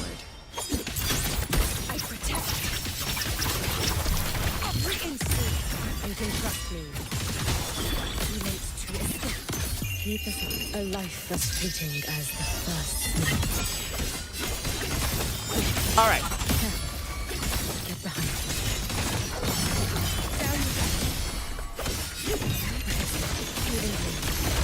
Follow my moves if you can. For all wishes spoken, this vessel I... So you're going to notice over here with this team in particular, right? We're kind of like struggling to clear because, well, I think this guy has like some glacier resistance or like some bullshit like that. Sorry, just give me a moment over here. I didn't think it was going to take this long. Yeah, I didn't think it was going to take this long. Holy shit. Anyways, we got his ass, right? But this is what you're going to notice over here. The design of this tacit field is a lot different than going to the one in the overworld. Right? Because now there's a portal over here to leave, but then there's also this ability to claim rewards. So this is what I'm going to do for demonstration purposes. That's why I've been overcapping. Let's claim this. So what do I get now? I get the option to exit, and then I also get the option to restart. So look what happens over here when I click the option to restart. And this is what I want you to notice. Hiyuki's in her white-haired form at the moment, right? I click restart, and look at this. It resets everything on my characters. Are you beginning to see kind of like the issue over here with the design of these tacit fields and the quality of life? It's a completely like different instance than the one in the overworld. And the end result is that it's significantly slower to clear this with most teams in the game. It's significantly slower. Because this is what the experience looks like. And I'm gonna go ahead and I'm gonna use a different team for this. Just so I can like really show you what I'm talking about over here. I'm gonna use a... Oh, this is gonna be great. I'm gonna use this arrow team down here. This one's gonna be really good. This one's gonna be really, really, really good. If you go ahead and you go to the map instead, you navigate over, and this is clunky, right? It's annoying compared to like the method that we had before. It's a more efficient way to farm. It is a way more efficient way to farm by just going to the overworld to do them. And that's the opposite of quality of life, right? Because we went through a bunch of loading screens, right? To like reset the instance and all of that. I go through one, and then I just walk in. Right? And I can walk out too. Or I can walk out after the stage is done. So let's just look over here and see what this clearing experience looks like. Presenting a full finale. Oh!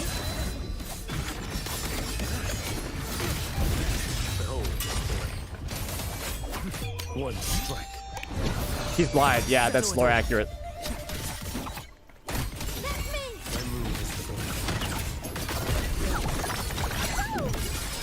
Notice how it's complete.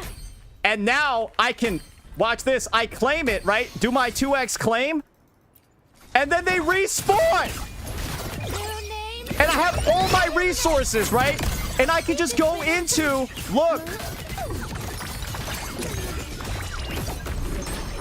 Another rotation. And I'm done with the other one. What would have I had to do if I was doing the instance fields? Let's now see that. Let's use that as a comparison. You just saw me speedrun 2 tacit fields, right? You saw me speedrun that shit. Now let's see what it looks like when I take that same team and I do the instance. So now we got an extra loading screen. Like again, we did 2 on that last run. Now we're going to do 2 here. And just see how long it's going to take in differences.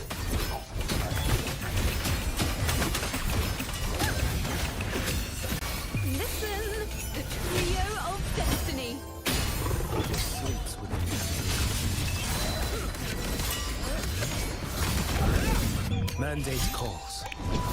Judgment falls.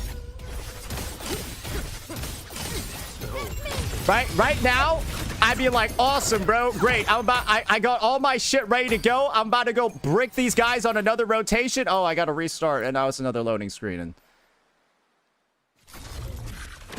oh, and all my shit's gone. Oh, my entire forte's gone. Oh, okay. I guess we'll just restart it then. You see what the issue is? Do you now see how this is actually one of the worst quality of lives ever? It's a quality of life, guys, that makes you take more time to do your dailies and stuff. It's a quality of life that literally nerfs the player. Because now to do all of this, bro, right? Hey, fuck it. We'll just claim another one. I can use the echoes anyways, right?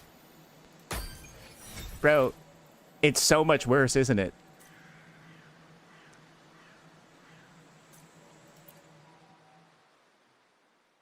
Because then you got another loading screen to leave.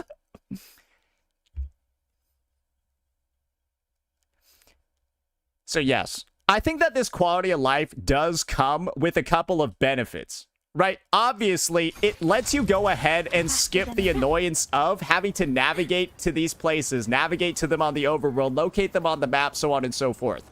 Right? But the actual farming experience of these things is significantly worse than what is already in the baseline overworld and in the baseline game. And this is just a video over here to draw attention to that fact. Some people are already saying, oh, it's not that big of a deal. It kind of is when your goal of a quality of life is to make the game better to play, and the quality of life is actually making it worse. Because it's having the opposite effect then. Quality of life is supposed to make things simpler for the player, reduce their stress, save their time, and this is actually doing the opposite. This is literally doing the opposite of that. And so, this is kind of just like a PSA for players, right? This is just like a PSA for Kuro games. Right now, the quality of life that they put in is having the opposite effect. And so you shouldn't really be using it right now, and you should be citing this as like a feedback, citing this on like the reports, talking about it at every single opportunity possible, so that Kuro can just make it better. How are you doing? Why the fuck is she on the phone? Shut up. So Kuro can just make it better. Because I like what they're doing over here. I think that what they're doing is really smart. I think that what they're doing is very intelligent. But, like, they really just missed the mark on it. And I think the biggest part that I'm just, like, confused by is that this is something that I feel like would have been identifiable either, like, immediately or, like, in the beta. Like, hey, this is, like, actually significantly worse than what we already have right now. I guess that means that maybe this was something that was like skipped over. Maybe 3.5 was like a little bit rushed out. Makes sense if 3.5 was like a little bit rushed out and this wasn't something, and this was just something that got overlooked because, again, the previous patches before 3.5 were the anniversary and then the Cyberpunk collab. And then the Cyberpunk collab was a 30-day patch. So it's kind of just like, if you're surprised by stuff like this, don't be. I think they just needed a little bit of extra time to cook this one in the oven. But yeah, I think I pinpointed all the exact issues, specifically when it comes to tacit fields. But guys, there are more problems, more issues out there. I think that this also is like a similar thing in like the early boss challenges. You know, the instance boss challenges, right? Where you're able to early access them on the release of a new character. These also have that reset issue where you go into another loading screen instead of just spawning the boss again. You go into another loading screen, all your shit is like reset, and then like attacking them again is like, you know, you got to build up all the resources. Once you unlock them in the overworld, right, it's like shit's way easier.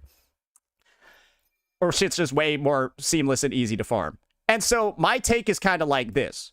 I understood it before where farming the instance bosses, right, wasn't as effective as farming the overworld ones, because then you get like a reward for when you unlock it in the overworld, and then you don't get the reward, right, until you unlock it.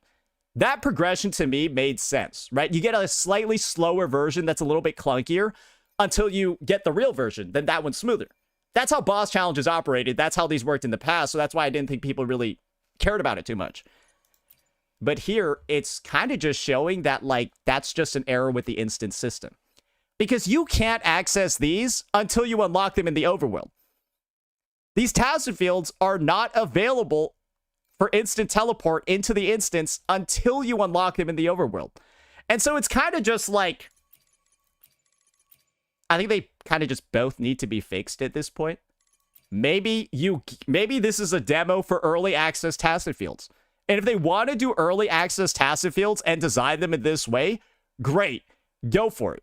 But I think the challenge button over here should just, should just teleport you to the domain. And then the current one, the instance that you have set up, is just the early access. That's what I would just recommend right now. The boss menu is now instancing you too? Really? No way. Oh, it says challenge for all of them. So is it actually doing that? Oh, no. Okay. All right. So it appears that they've all just turned into instances.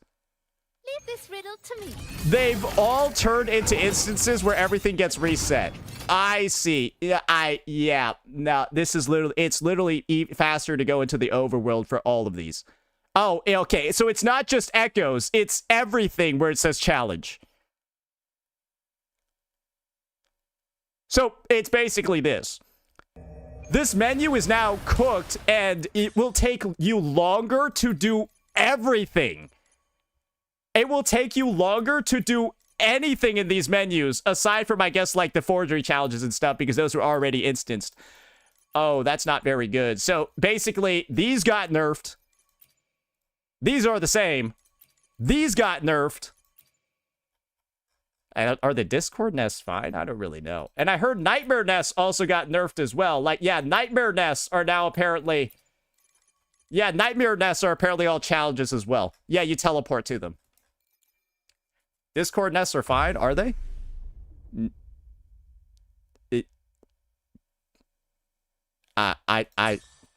do realize you're going to reset all your stuff that you had in the overworld, right?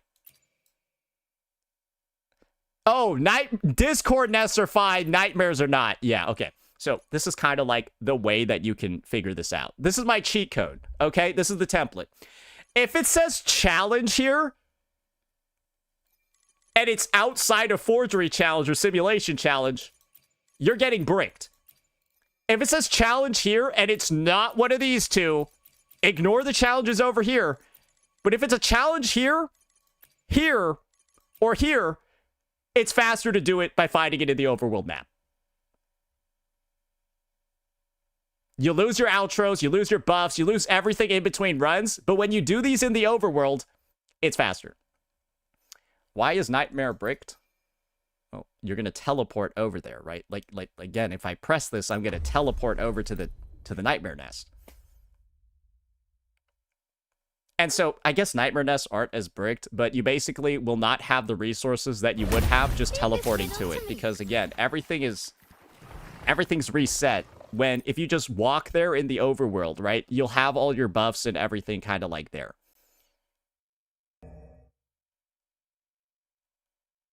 And I guess Nightmare Nests are only one run anyways, but basically it's resetting all your stuff. Maybe Nightmare Nests aren't that big of a deal, but they're kind of like a symptom of a bigger issue.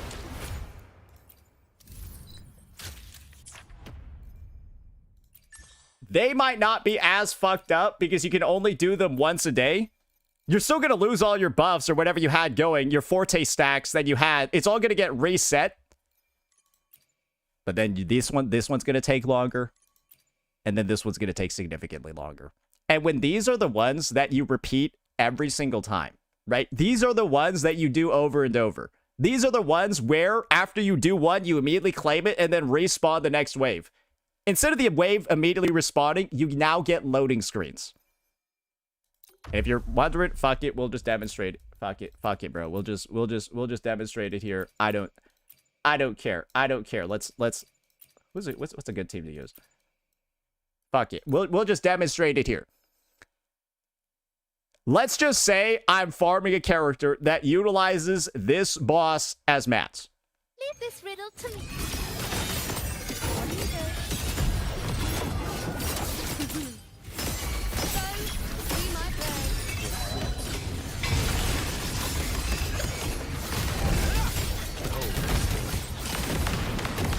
Bro, what is this guy? What the hell? Was I stuck inside of him? What the hell was that?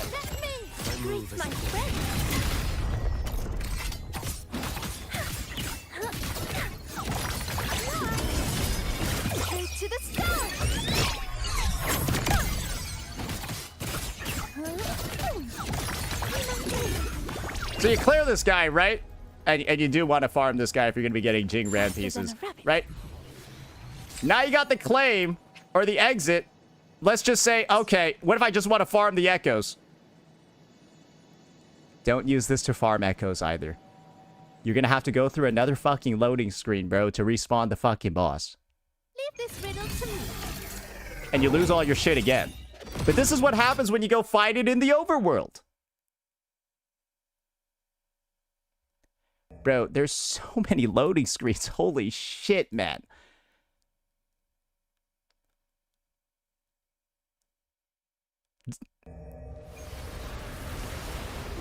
So now, we're just gonna go find that motherfucker over here instead. And notice how many less loading screens we're about to get as we're clearing this guy out here.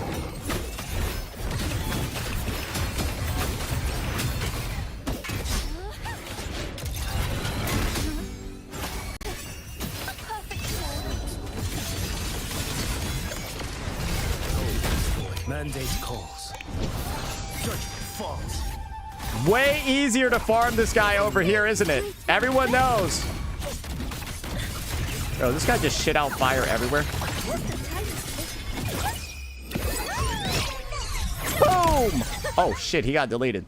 So, yeah, we just do that, right? Oh, and then what do I do over here? Okay, restart. All right.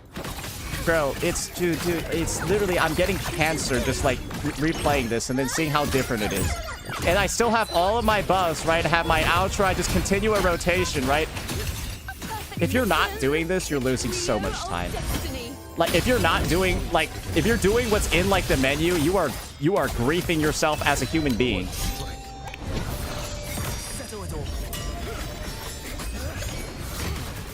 Right, we get that, collect it, and then boom, backstep over here, bro. All right, awesome.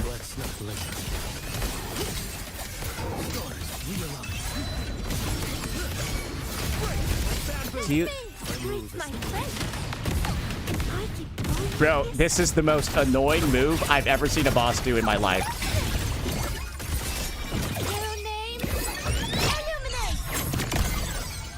You also can't tune echoes in the instance boss as well.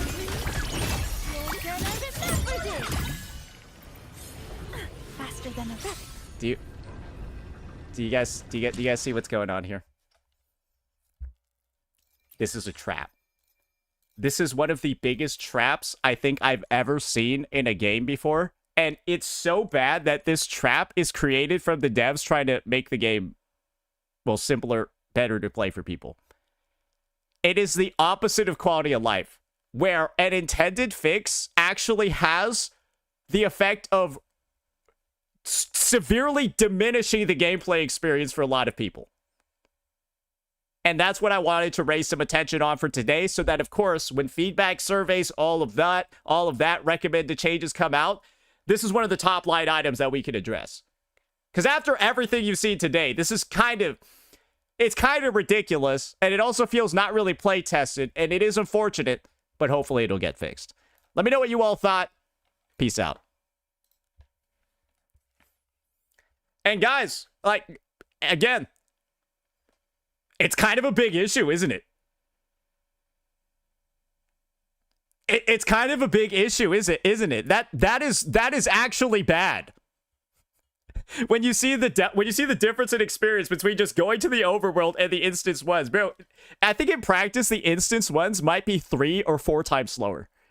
You losing all your buffs, all your forte, all your resources and stuff is so significant, and like starting over from 0 every single time, bro, I think you actually, it's like over, maybe it's like 25% the speed. One might be like 500% faster. I'm just being real here. It's kind of ridiculous. So yeah, that is our other video that we're going to be making. All right, let me go get some stuff uploaded right now. So we got the tier list, and then we got the Wuwa, the bad quality of life. All right.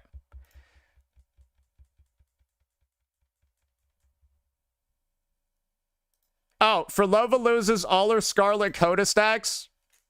Oh, that's got to piss you off against the bosses. Yeah, that's one of her main appeals as a character is her Scarlet Coda stacks. Oh, that's not good. Oh, that's really bad. Yeah. Oh, that's really not good. Guys, there are tons of characters that lose a lot of stuff. Okay, Frolova's just one of them. Frolova's just one of them. Maybe just like a 1 full energy in ER like AKE. I don't know. I don't think that one really matters that much.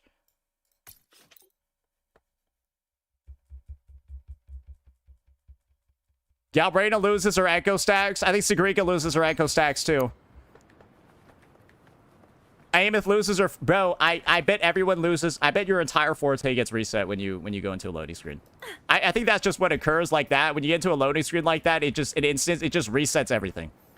Cart resets to small form. Hiyuki resets to base form. Hiyuki loses her enhanced form and all of that, bro. Everyone loses everything.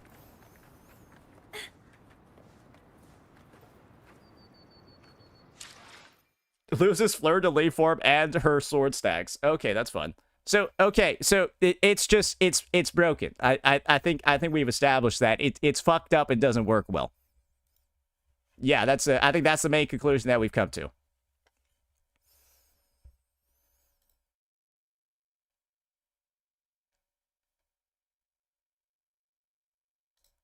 All right. What do we got going on now? You know, Glaive did put out a video lately. It's doing... I think he went on too big of a break. He needs to get back into the algo. Bro, this guy went on a fucking 3-week break out of nowhere. This guy went on a 3-week break out of nowhere. That's what happens to the algo, boys. Oh, photo event? Oh, I gotta go do that. You're right. Oh, you're right. I gotta go do that. Ah, okay. All right.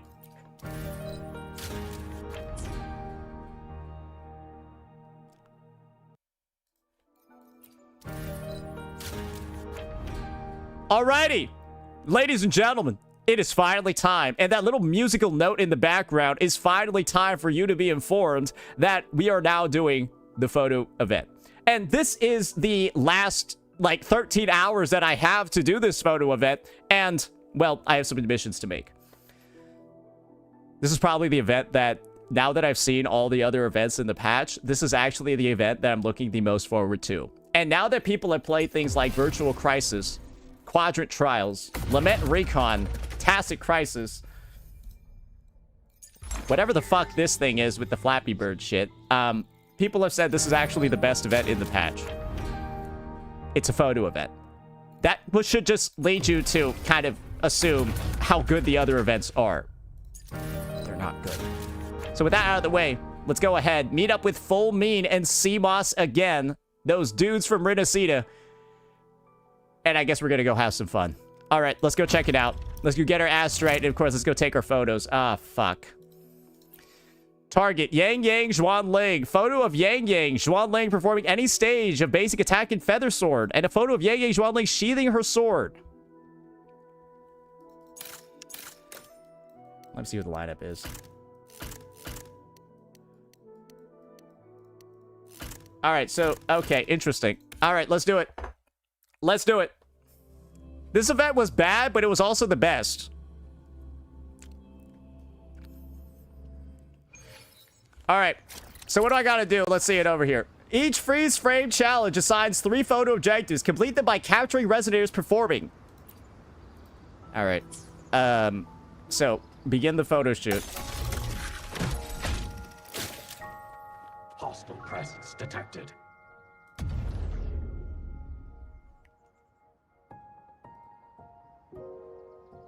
How do I take the photo?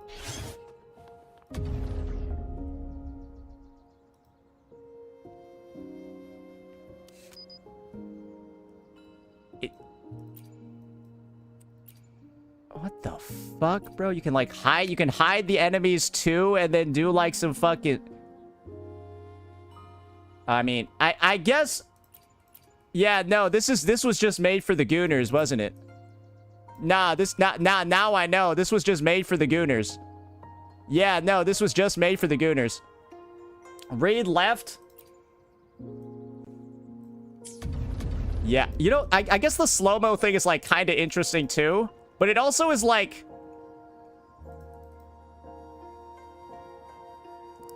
That's a cool... I can totally see stuff.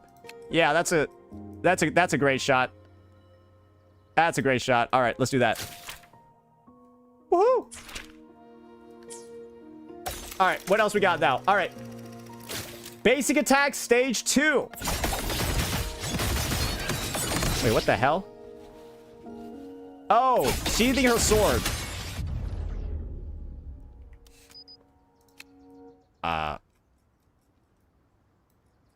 There you go. There you go. Her sword does that. Do not ult with Lucy during the slow-mo. It will crash the game. All right, what's the next one? Basic attack stage 3 in Azure sword stance.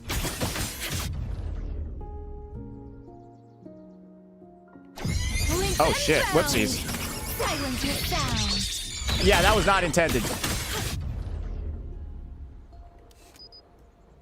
All right. We got the aura farming over here, bro. She actually kind of is aura farming with this shot, though. I will say. Yeah, no, she kind of is. He got fucked up. There you go.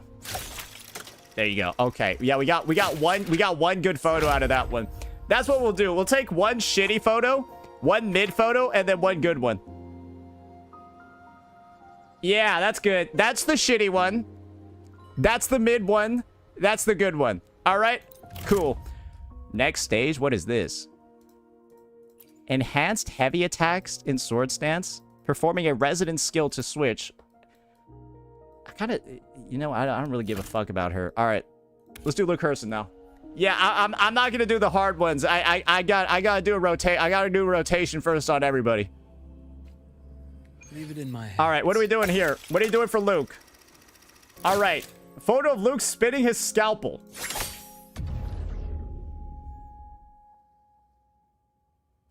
This is actually what you wanted us to take a photo. Okay, they know who the target audience is.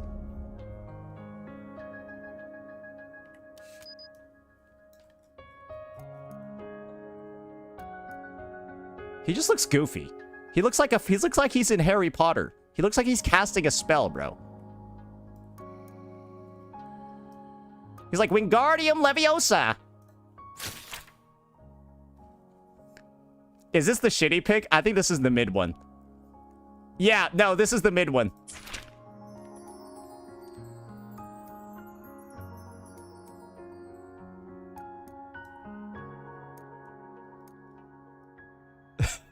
All right, yeah, I'll take that one. All right, that's good. All right, that's good. All right, what's the next one? Use portrait frame? What the fuck is that? Ah, okay. Oh, what the hell is this shit? Oh, that you got me fucked up. Wait. We can make this gay. There we go. All right, this will be... All right, this will be the...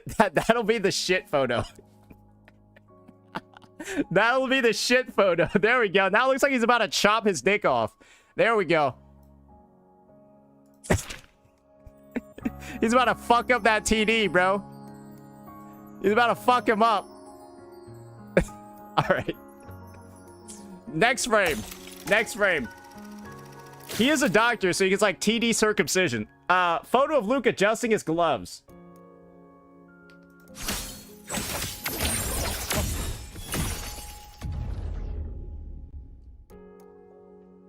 All right, now this shit is just lame. Adjusting his glove. Oh, okay. Oh, there. Oh, no, he's been cast. Oh, no, this is post-castration. That's post-castration. That's after the operation.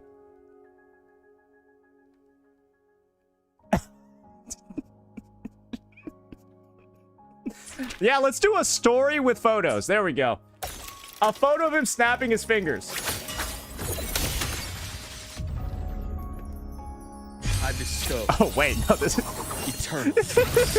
Okay, wait. Whoopsies. Whoopsies. I didn't mean to ult. The R and T buttons are right next to each other.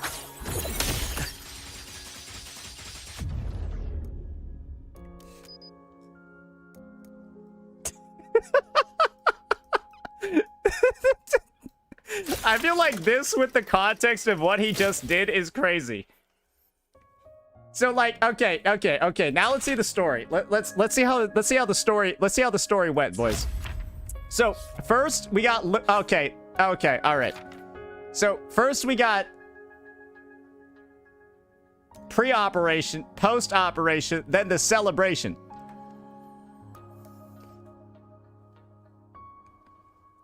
He didn't have health insurance. Yeah, this is basically what happens when you don't have health insurance in Lahai-Roi. Anyways, moving on. Now we got Lene. All right, let's do it. I'm not too excited for this one. I've seen this character's animations too many times.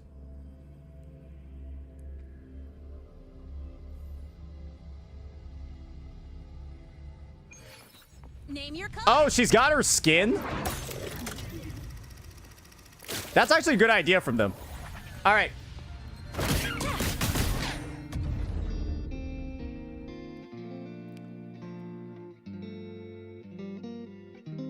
I mean, this I don't even think there's a story to tell over here, bro. She's like littering.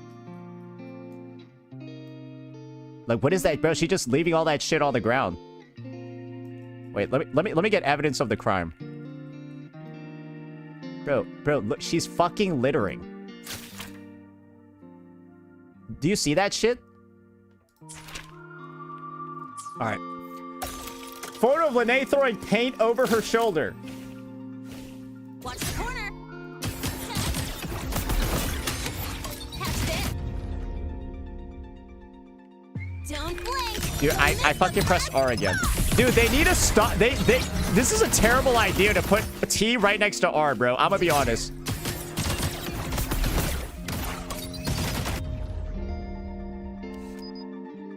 Yeah, no, then she's not. Yeah, no, she's just now she's doing graffiti. She littered. Now she's doing graffiti. What else do we have now?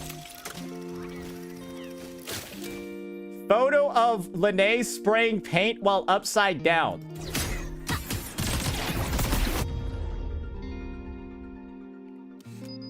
Hide the enemies. Oh my, bro, do you...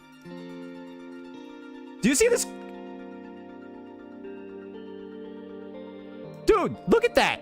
It's just everywhere. Anyways, this is basically just gonna be like this is like a crime scene shot. Yeah, this is like a crime scene shot. That'll be the story of this one.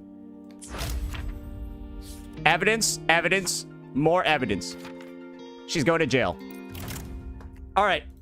Now we got Chisa. Photo of Chisa casting Eye of Unraveling. Okay, this is going to be the other Gooner one, isn't it? Yeah, I already know. I already know a lot of people had fun with this one. Yeah, I already know a lot of people had fun with this one. Photo of Chisa casting Eye of Unraveling.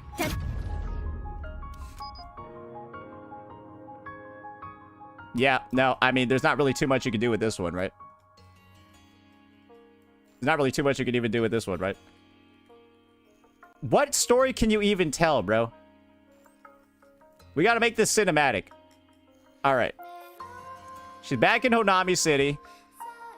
Bro, I don't know what to do with this. I don't really know what to do with this. Like I feel like most people they were just looking up her skirt the whole fucking time. Yeah, I don't know what to do. There we go. All right. Let's have her take a photo then. Let's have her take a photo with an eye. What are the other moves that we can do here?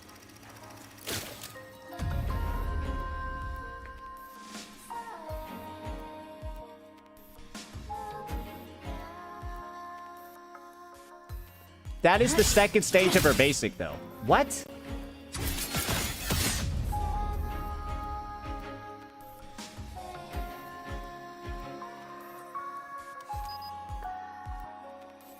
You know, she kind of looked like she built like that one guy from Elden Ring. You know what I mean? She kind of be looking like Malekith here. She kind of giving me like those Malekith vibes right here.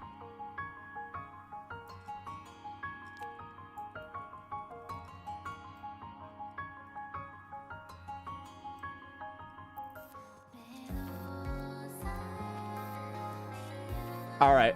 What kind of filter should we use here? Dystopian. Yeah, sure. Why not? She looks like a vegetable. She looks like she got a size upgrade. Maybe. Who knows? All right. Performing serrated loop. Wait, that's it?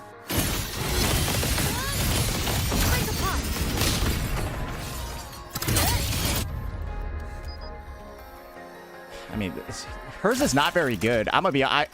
Wait. I'm just trying to move past this one ASAP. This one isn't like. There's not really that much you can do with her stuff.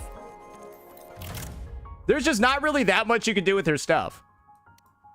All right, what do we got now? Oh, here we go. Now we got Hiyuki.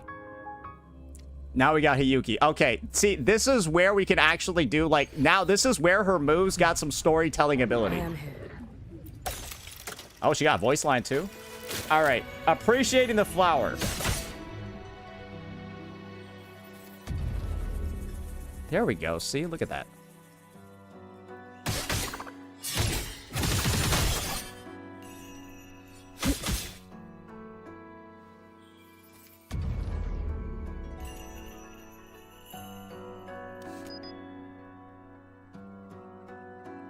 These things are big, bro. Wait, this thing is big as hell.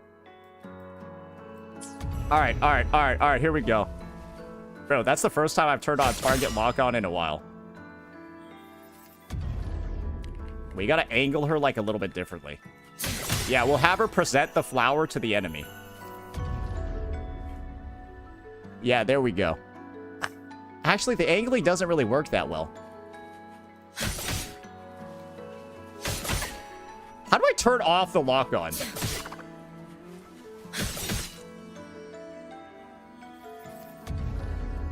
How long does this animation last? Let's see here.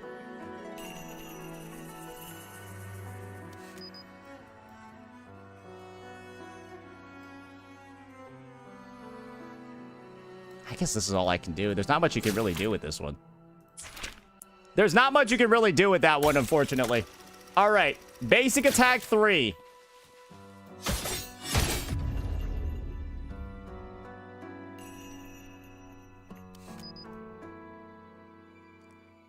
I will say that is pretty graceful. Yeah. Bro, she does like a fucking... Bro, she does like breakdancing moves with like twin swords. And, oh, we got the little cherry blossoms as well. Oh, there you go. There, that's your cinema shot. There you go. All right, what's the last one gonna be? At full forte gauge, press normal attack 2 times on the ground after casting your... What the fuck? Why is that so complicated?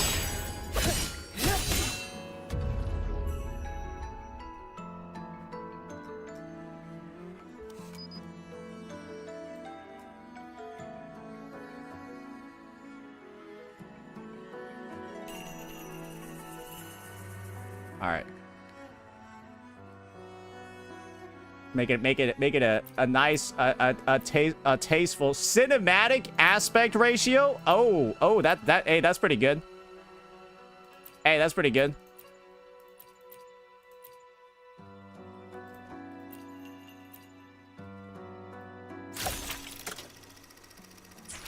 All right. All right.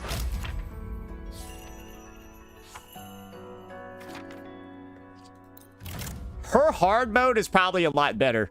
Yeah, I bet her hard mode's a lot better. All right, now we got Denya. Photo of Denya performing a basic attack stagecraft form stage 3, poking the bubble. The hell?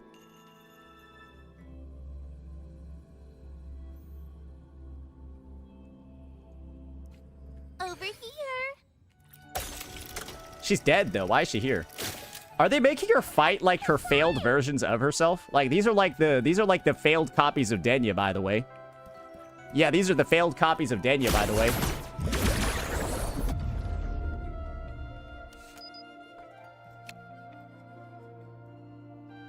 I mean, this is like the only thing that she does. So like, there you go. Like that's all you can really do with that one. What else you got? Okay, press normal attack 4 times on the ground.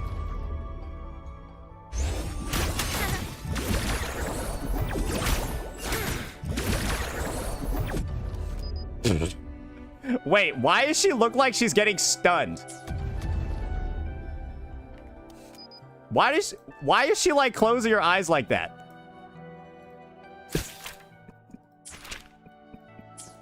That's her hand, bro.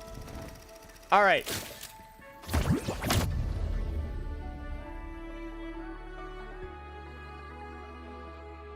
Okay, yeah. Okay, why would they yeah, I already know what people did with this one. Yeah, I already know what people did with this one. So, this is what I'm not going to do. This is what I'm not going to do. I'm not going to be known as a capital G Gooner. I'm not going to be known as a capital G Gooner. Because, guys, that's what this event feels like. I see now why this was like the highlight event for a bunch of you guys. Yeah, you're just Gooners. So, we're going to... This is her actual reaction to you guys in this event. She looks scared. All right, there you go. Boom. Easy. Easy. She just progressively gets more upset with every photo. And now we got... Ooh! Here we go. Now, this is the real shit over here. This is the real shit over here. Oh, I guess this is the cool thing is that you can build your own team if you want. So you can even put in the old characters too if you want. I guess that's something you can do. Yeah, you can put in any character you want. Yeah. Yeah, so Maytor's about to go put in Yuno right now. Is about to go end the stream. Spring's breath sings. All right. Performing Zephyr stance.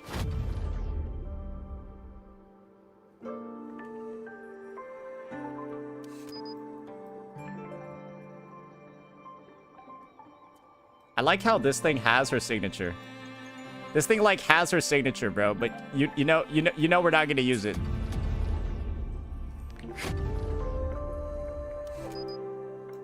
What are the VFX like? Oh shit, bro. She's got some crazy VFX on her.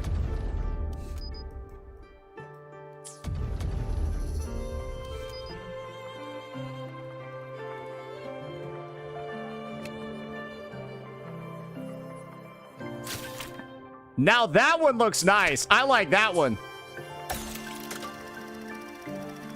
All right, what else we got next? Basic attack stage 2. Oh, with like the fans. Oh, it looks like they're dancing. That's a good one. That's a good one. And now, the 4th stage of her basic attack change. I kind of want to get him up in the air.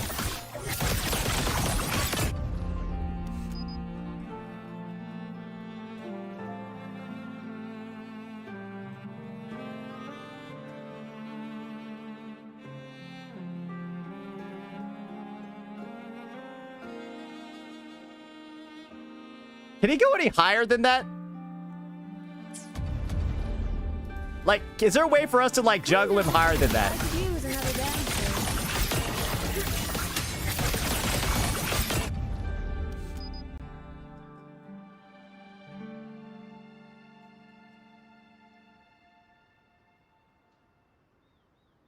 I kind of like that one. Yeah, I kind of like that one. Yeah, she beat his ass. There you go.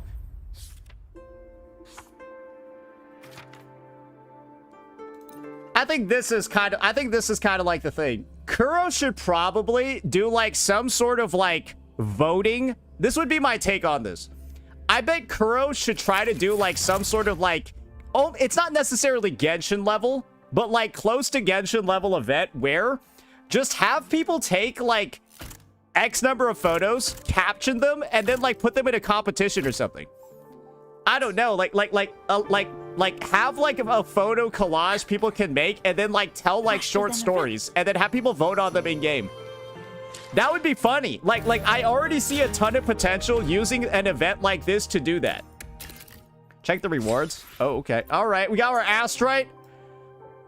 Okay, so I guess you can technically skip these, but I don't recommend doing that because this is a lot of mats. Oh wow, this is probably the most generous. What the fuck? Why does it have so many rewards? Anyways, so yeah, I would suggest actually turning this into some sort of like web voting event or like something like that where you can like actually turn these inputs into something for like the community or something. It could be pretty cool. As I already see like potential for it there. Maybe give people the ability to like spawn in different enemies as like the punching bags as well. And I think that could be neat. Yeah, they already do it. Let me see. Oh, yeah. So they kind of like are doing it. They kind of like are doing it, but I mean like having like short stories, being able to like choose the enemies, do stuff like that. Like, I don't know, you could make it like more interactive than just like, oh, the person has to like see the Twitter post. Like put it in game, right? Like put it in game and then like have them display over here in like a menu or something for the event. Like if it's just like online and on Twitter and you gotta like email or DM a motherfucker, that's kind of goofy, right? Yeah, I didn't even know about it. Somebody had to go link that from like fucking, and how popular even is this post? Dude, this was on July 9th, bro. This was a month ago. Bro, this was a fucking month ago. Like, bro, people have not known this was here for that long. This was on July 9th, bro. So yeah. Overall, I had a decent bit of fun with it, but like that's truly because like I was trying to find a bunch of fun. Naturally, right? You can obviously just go for like the whole gooner angle, or you could just not use the game to goon and just use your other mediums available. That is entirely possible as well. But yeah, it's as a whole, I probably did enjoy my time here more than other events in the patch, but I think that just kind of goes to show that the quality of events in this patch maybe wasn't at the level that we're kind of used to. And I've kind of like been of the mindset that 3.5 has felt rushed. Couple of things, quality of life, blah, blah, blah, that haven't been play tested too much. And, well, this event is probably the best part about the patch because it's just a rerun of what we had before. And what we had before, the photo event from last time, it was just a carbon copy of this with different characters. It worked out pretty decently. So, yeah, I mean, it is what it is. But I personally can't wait for 3.5 to be over, and I bet all of you can't wait either. Let me know what you all thought. Peace out. Yeah, man. Yeah, man. You people can simply just identify. Yeah, Saint was right. Basically, I remember saying if Virtual Crisis isn't good, this patch is gonna be rough. And Virtual Crisis is not good, so the patch is rough. It is what it is, man. It is what it is. It is what it is.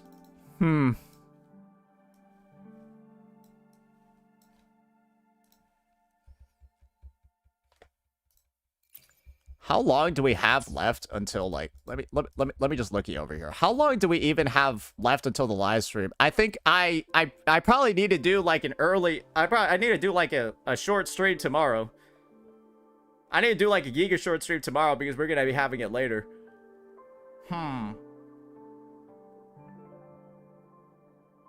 Live stream less than 2 days. I know, yeah, I know. Alright, you know what? Why don't we watch this Ziox video? Fuck it. Yeah, Glaive has made a video based off of Ziox's whole thing. And like, yeah, why don't we just watch that instead? Yeah, let's do that. Yeah, let's do that. He's back from his 3-week break and he's chomping on this. Back from his 3-week, maybe even 4-week break, and he's on this. Why Genshin creators are breaking down. He's doing some experimentation with the titles. He's doing some experimentation with the titles, so this one should be fun. Wait, before we get back, though, I need to go put my coffee away and get some water. BRB.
We're back.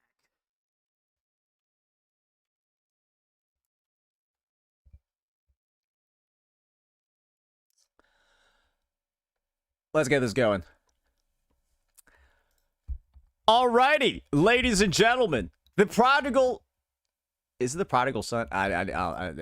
We need to restart that. Alrighty, ladies and gentlemen, the man is finally back. Yes, Mr. Glaive Kyo has returned after one of the most diabolically timed vacations I think I've ever seen. Yeah, if you notice over here, it's been like almost a month since his latest video on the whole lads drama. Bro was on a bit of a rampage before, and well, now he's back from his break. And the video that you see on the screen, or that we're about to react to right now, is about the Ziox situation. If you're aware of the Ziox situation, basically this guy has taken a step back from Genshin content creation, specifically guides. And, well, he has a lot of reasons. And so it looks like Glaive Kyo over here has seen that video, is going to do a bit of an analysis over here. And why don't we go ahead, give it a bit of a listen, because, well... Arguably the biggest... Well, when it comes to Genshin Impact, when it comes to content, there's one thing that's very clear. Genshin Impact has already gotten a lot of controversy for things like their Hoyo Creator Early Access, things like that, really under the beck and call of the company to be able to produce guides in a reasonable way without using leaks. And so that's why a lot of creators have, you know, in the past, I think individuals like Sevi have talked about it, right? That's why they took a step back before. So with that in mind, and that context, let's see what this one is all about. arguably the biggest and most recognizable guide creator in the entire Genshin Impact community, Ziox, uploaded a 26-minute, completely raw, unscripted video titled Let's Talk. I haven't seen that one yet. Judging from the reactions, we all thought he was gonna quit. Thankfully, he didn't, or at least, not yet. In this video, Ziox talks about something more important than his gay tendencies. It was a rare, completely vulnerable breakdown of a creator at a massive crossroads. And that's why, like, a video like that, I feel like, was so kind of, like, odd in the space, because the guy's basically, Ziox is kind of, like, known as, like, the most homosexual Genshin creator on the planet. Like, that is, I think that's, like, a fair label to put on him, because, like, he does say some really super gay shit on stream pretty much all the time. He laid out the crushing weights of being a guide maker, especially when you see his videos are literally around 30 to 40 minutes long. Without even thinking, man, that must be rough. He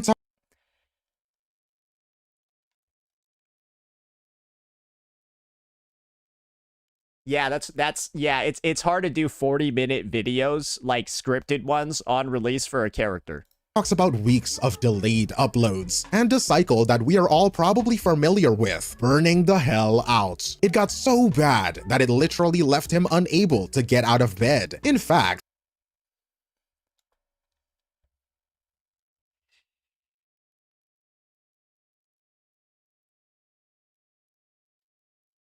there's one thing I'm very happy about in my life. It's that I can comfortably say I've never in my life ever been, like, so fucked up that I couldn't get out of bed. Or, like, I had to, like, lay there doing nothing. That has never happened ever in my life. And I guess part of me is that, like, I can't relate to people that do that. Because I'm kind of just like, how do you just, like, kind of, like, sit there all day and not do it? Like, to me, that's just, like, that's something that's impossible for me to, like, even fathom. So, like, maybe, like, obviously, like, empathy on that is something that I need to, like, I guess, work better on. But part of me is kind of just like, do I need to? he said that he is giving his guide content one final year to see if he can fix his process. And if he can't, he is quitting character guides for good.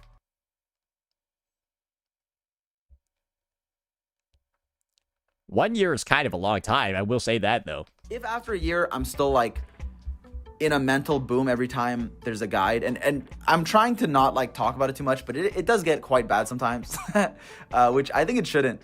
There's no like valid reason why it would, but Yeah, I think his mental's just cooked.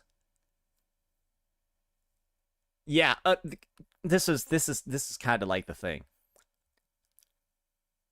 Guides for gacha players, specifically Genshin ones, it's not like you need to... What's the best way to put it? It feels like he's really overcomplicating things. Does that make sense? It feels like the guy is in a state where he's really overcomplicating certain things to, like, a degree where it's like analysis paralysis might be the right term to use. Overthinking's probably it. He might have, like, an issue with, like, OCD or something along those lines. And if he does, it is what it is, right? Like, that is definitely an explanation. There's definitely an explanation, right? Like, the need for perfection or something like that. But I think people gotta recognize it's like Genshin releases characters actually at a somewhat lower pace compared to other games. I think they might have actually been speeding it up, but sometimes they have, like, only one new unit, right? Usually they have two, but it's like one unit every 21 days is kind of like the average, and it's like, hey, making one guide video every 21 days, I don't view that as the craziest thing ever. It kind of just, like, is like a... Just wait until you talk to an accountant having to do the month-end close, and working people know what I'm like. Like, your accountants at your company during your month-end close are, like, not happy people, and they probably go through a lot worse than what he does. it does sometimes. Then I won't make them anymore, or I'll, you know, if it's not worth it, I won't. Yeah, it's kind of like if you know anything about, like, jobs and people working, this is sort of just like you kind of got to deal with it sort of move. But I'm gonna take a year, or at least Chesnaya, or at least a few patches, to work on the way I do it, get them out faster. And if it's still rewarding, if you guys still like them, and if it's a better process, then I'll keep doing them. And then if in a year I'm like, hey, I can't really do this, then I'll stop. And if I am like, oh, this is better, then I'll keep going. As a fellow YouTuber watching that video, I didn't just hear a creator yapping or making excuses, as Ziox himself constantly say in his video. I saw someone who is trapped in the kind of trap that hits almost every full-time content creator at some point in their career. Interesting. Okay, let's hear a little bit more about this one. Why do I know this? Because I have played these games before. Everyone likes to joke about him being late on his guide videos, and I'm sure that is what he feels is the main issue when he was making that video. But I see something deeper than that: perfectionism and guilt. So everyone here is everyone here is slightly mentally ill. Okay. Today I want to break down Ziox's 26-minute updates and lay out what is actually happening in this situation. And this is what I mean by mentally ill. OCD is a mental illness. It's not a severe one, debilitating to the point where you can't live a normal life, but it is debilitating for a lot of people. It is a mental illness. Not really as a critique of him, but hopefully it could become a lesson for every viewer and creator in this community. If you want to see more content from me, feel free to smash the like button and subscribe. Hit the notification bell. All right, you know what? I'm gonna need to speed this up to 1.25. Glaive has been talking slower. Glaive has been talking slower recently, bro. I swear to God. That's why his videos are like, they used to be like 12, 13 minutes. Now they're like 19, 20. Icon to keep up with my videos. Without wasting any more of your time, let's get right into it. Ziox is basically talking about how he is often stuck in analysis paralysis. So this is what I legitimately mean. I have not watched Ziox's video. The only bits I've seen from it are like comments regarding it, people's brief summaries and stuff like that. But like, I feel like I already said something like this without even knowing that he said it. As time has gone on, Genshin's character kits have grown way more complex. Back then, the kits were worded super simply. Do this attack and you deal big damage, and you mix the colors. Now, the descriptions use jargons that makes things far more confusing. Sorry, I'm just that's so as a Wuthering Waves guide maker, I can 100% say the Wuthering Waves kits are like way more complicated than Genshin's at like a baseline in terms of like how they work and resources and quote unquote jargon and stuff like that. So like, yeah. Maybe this is why Ziox just doesn't make Wuwa guides. The game is too complex. Like the kits are too complex. Alongside newer elemental reactions. Like, it's just so complicated. And Ziox here says that he has standards. He wants to cover 100% of weapon options, team combos, and calculations. That's dumb. That's dumb because you're testing things nobody will ever use. And this is also the other thing. This could effectively be split up into like 3 separate videos. Where one's about how to play the character, the second is about how she works on every single weapon option, and the third is on the team combos and calcs. You managed to turn 3 videos into 1, and like as a result, you like make less money, you get less exposure in the algo, and you're just griefing yourself as a creator. I would turn, if this was what was going on, I'd turn this into 3 separate videos. But spending 80% that are all like 12, 13, 14, 20 minutes each of his time trying to refine the final 5% of niche details ends up delaying his uploads by weeks, causing the entire video to stall. Like, guys, it's okay. Like, some people don't realize this, but having like a minor fuck up in your videos actually like isn't that bad at all. In fact, it can actually be a boost to your engagement because people will see the minor fuck up and then like go into your comments and then write a comment and then boost the engagement of the video. Like truly, it is like the idea of content creation and stuff like this is that like Ziox, you out here like saying the craziest shit on stream. Like there's not necessarily like this need for like everything on your YouTube channel to be perfect if you're already known as like a goofy guy. Like I think everyone thinks of Ziox as like a goofy guy, right? Like we all think he's goofy. We all think he's goofy and he says weird shit all the time, and like you watch him not really for like the whole like, oh yes, so Zyox here with a guide today on how to play the latest new character. Cryo trap, like no, that's not why Zyox is like big. So it's kind of just like this whole need for like this alter ego. It's like this guy wants to be Batman while everyone knows he's already Bruce Wayne. Bro, you like Spider-Man after No Way Home. And like everyone already knows you goofy. Why you try to be serious? Do you get what I mean? Everyone already thinks you're goofy. What's this need for perfectionism on the other side? It's not that just it's been more difficult, but I feel like guide videos have been taking longer because there's just more characters, more information, more complex kits.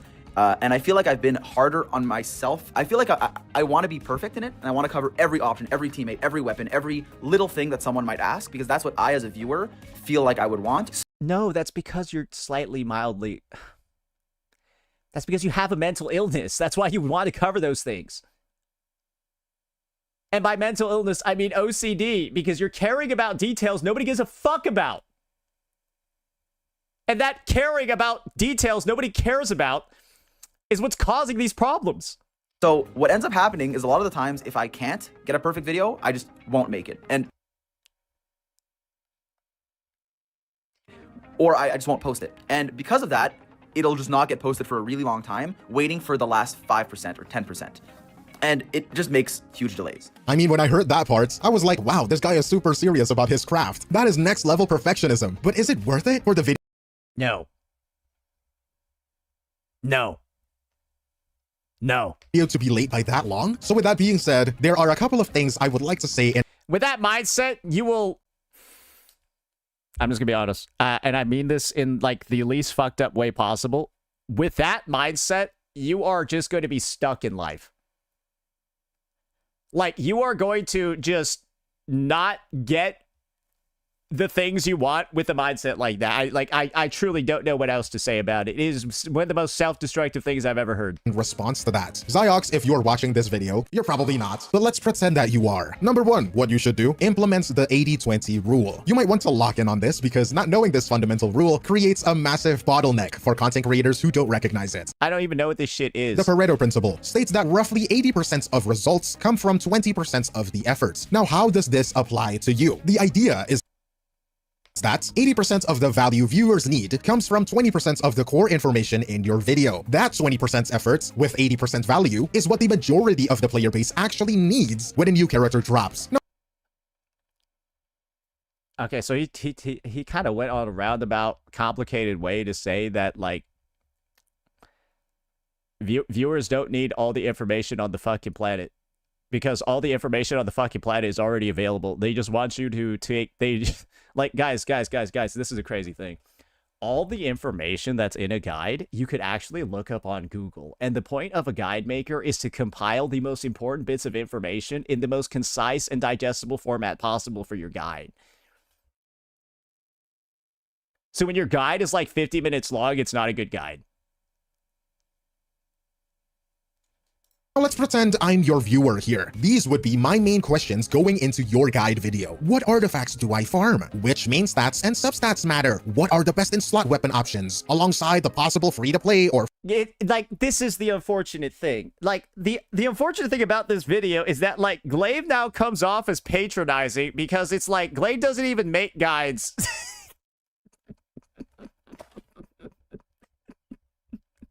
But, like, low-key, he knows how to make guides better than Zyox. It's not that hard. So it truly makes the issue Zyox is suffering from so unimaginably odd because, like, a guy that doesn't even make guides knows how to do this better. 4-star option. Sorry, a guy that doesn't make guides knows how to do it better. Clearly, he knows how to make guides. How do I use this character in a team, right? And if I get... That's it! Truly! Do you need to know any more than these four? On the release date for a... No! No, you don't! In a team, right? And if I get those questions answered, then most of the time, I am good. The 80% effort... it's pretty easy when you're tackling from the perspective of viewer. Absolutely. It's like, if I was looking for a fucking guide, would I, bro, do I want one that's like 50 minutes long and full of like unnecessary information? Or do I want one that's short, sweet, and will get me in and out in the least amount of time possible? I respect my time, so I'm going to go with the alternative, the shorter one. With 20% value, on the other hand, is what Xiox gets trapped doing. Once the like preliminary editing is done, I'll do the rest myself, and I have to rewatch it and add things. And there's new stuff that are discovered all the time, new combos, new like maybe ER requirements I have to redo, or like new teammates, new optimizations, like mistakes I notice. And it's like a constant cycle of re-editing. But maybe for like weapons that only 0.1% of people will think about, I'll add a text note instead of talking about it for a minute, or I'll just mention it. Like, still have the information, but not make it as long and as tiresome to work on.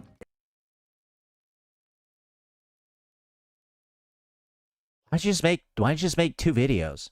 Why don't you just make 3 videos? Why don't you just split these monstrous guides up into different videos? Inferring from his words, he is testing niche weapons that only 0.1% of his audience will ever even think about, to the point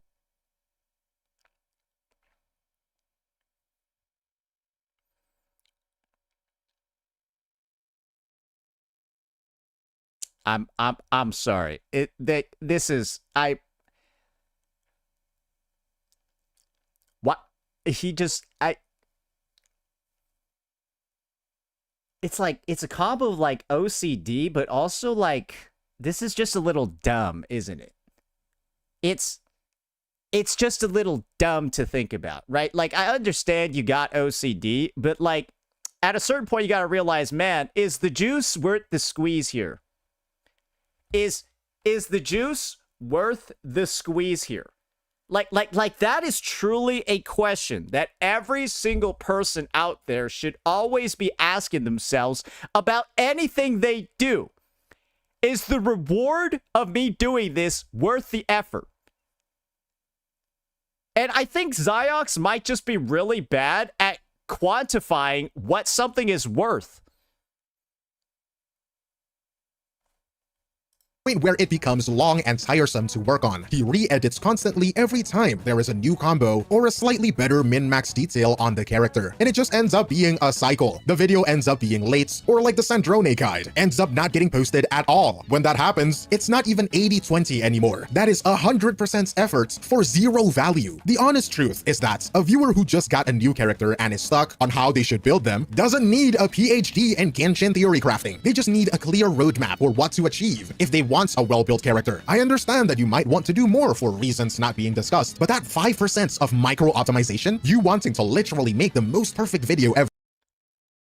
The funniest thing is that like the best way for you to get over OCD in this situation, guys, is to actually not do the things that you think you need to do and then see how it works out. And then you realize, oh, I didn't do this extra 5% and the video still did perfectly fine. And then that just lets your brain know, oh, this doesn't matter. So truly, the only way to combat stuff like this is to like experiment and like just see the cause and effect and allow your brain to make the linkage between all this effort literally doesn't do anything. I'm not going to do it again in the future. Like, it's truly that simple. But I think Xiox just hasn't given himself the opportunity somehow over all these years to, like, at least allow his brain chemistry to experience it a single time. Which is rough, right? Like which is rough. Now I'm thinking about, like, oh, damn, the rest of his life must have been a little bit rough, too. For a character is not worth the delay at all. Now I get it. The Gacha community, especially the Genshin community, can be perfectionists themselves in a way. They will watch a video, notice that it isn't perfect, and call it out. They didn't include the fact that when you jump cancel the attack animation, you get a special window where your father returns from buying milk. Now, of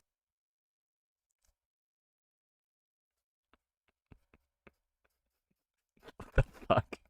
Hey, that, you know what? That was pretty good. I'll give him props for that one. Of course, mentioning that a creator missed something is perfectly fine. Most of the time, the creator will admit they missed something or got something wrong in the comments, or even pin your comments. But I'm talking. Guys, it's just this simple. This is a release day guide, so there might be new shit that comes out soon. I'll make a follow-up video on that if it's cool enough. Great. Now people are going to engage with your new content, and you've given yourself the easiest out possible. for why it's not in your vid. Like, this is just so easy. It's so easy. You just... Why? Why are we making things so hard for ourselves when, like, truly, it's this easy to get past all of these insurmountable barriers? About those hypercritical people who literally rage over it. The ones who insult a creator because they didn't include a niche weapon that could work. This creator missed it, therefore he is a bad content creator. So everyone should unsubscribe and cancel this guy. He doesn't deserve this platform. There are many of such cases, especially in the gacha space. To be honest, when watching this video, I can sense a sort of fear, and it gets validated the more that I watch. Fear? Oh boy, oh. Iox will re-edit for days over a minor lack of information. Why? Because missing a detail feels like a direct hit to his credibility as a guide maker. If the video covers everything, no one can catch him lacking. But let me be real here. It is impossible for you to make an unassailable video on YouTube. There's always going to be that one person who disagrees with you, or even that 5% you are targeting will disagree. It is like that 9 out of 10 dentist meme. How is there always that one dentist who goes, nah, I don't like this perfectly fine toothpaste, while the other 9 recommend it? You know what I'm saying? Like, there is no way you can actually be perfect, especially in a highly opinionated space like gacha genre. Trying to be perfect and in a way pandering to that 5% will make you a hostage to a vocal minority. Well, he's been a hostage to the gacha community for like his entire career, so I don't think this ain't too much different now, is it? Operating out of fear like that will never be good for you. Production times will inflate, and that is a guarantee, but it will also take all the joy out of content creation. Well, this is why you got to be okay with, like, it not be like just I don't know, clapping back. Like this is truly something where, like, the more that you're able to, I don't know, fucking defend yourself, the less you care about shit like this.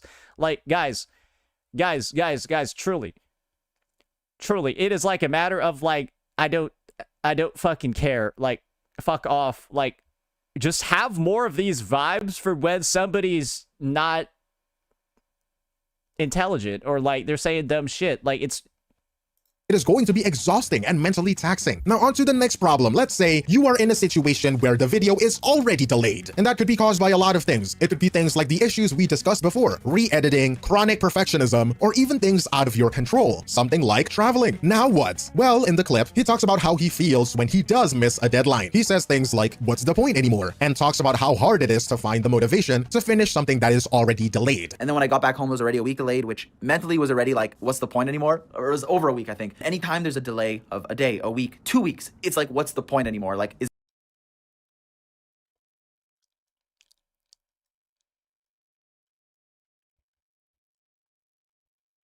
maybe this is like typically where people do like post-mortems to like identify what caused the delay so that they can ensure that the delay doesn't happen in the future, versus like, I guess, like, do you see how this is like, this is such a spiraling approach to a situation like this, where you're like justifying why you didn't do something or why you made a problem worse. Like, this is like justifying why you made the decision to make an already existing problem worse than what it is. Do you get what I mean here? It's like, instead of looking at how to solve the delay, the immediate response is, okay, how can I justify me making this delay worse? it even worth finishing? And then that is where I am very bad at finding motivation or discipline or whatever the word is to finish something that's already delayed, because I feel like, what's the point? Now, for Well, no, you got to finish it, focus the fuck up, and then make sure that delay doesn't happen again.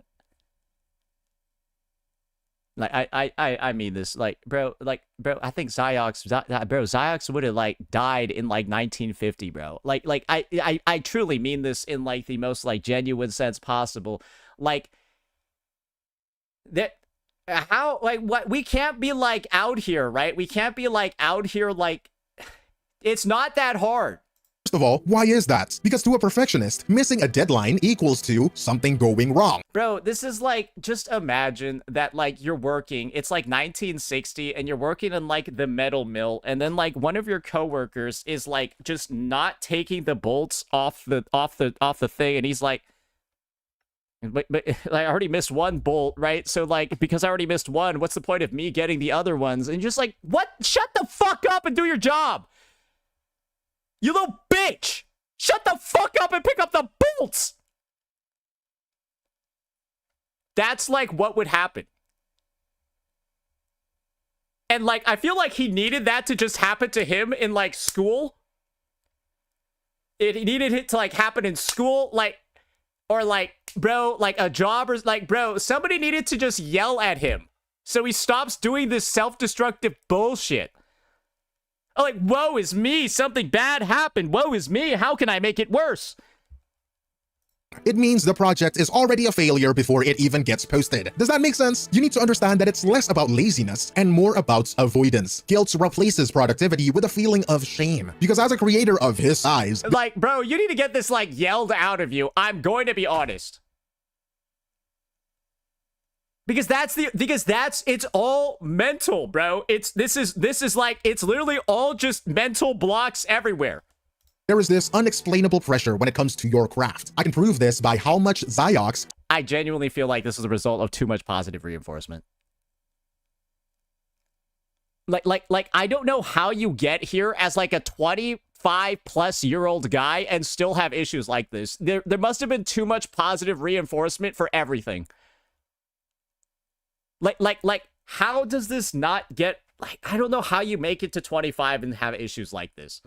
Talks about how thankful he is to his viewers and how indebted he feels to them for his current success, which is obviously true in some ways, but I see it more as Ziox feeling obligated to his viewers. Is that wrong? Not necessarily, but that. Well, based off of the fucked up ways he's been working, yes, he is kind of obligated, because basically this is like the car mechanic that says it's going to be ready on Friday, but it's available next like 2 weeks from that date. And like everything's late all the time, but for some reason he's still getting customers. Yes, in that situation where like you as a service, you have been failing and like everything's been late by like 1 or 2 weeks, and that's how it's been for the past couple of months, then yes, I do feel like he is indebted to his viewers for still choosing to watch his stuff. Same sense of obligation can make someone feel immense pressure to perform better than they realistically can. And when they fail, they spiral. Missing a deadline feels bad, of course, but when you're in Ziox's position, it feels like you're failing everyone. Everyone is waiting for my video, and I'm not delivering what they expected. When you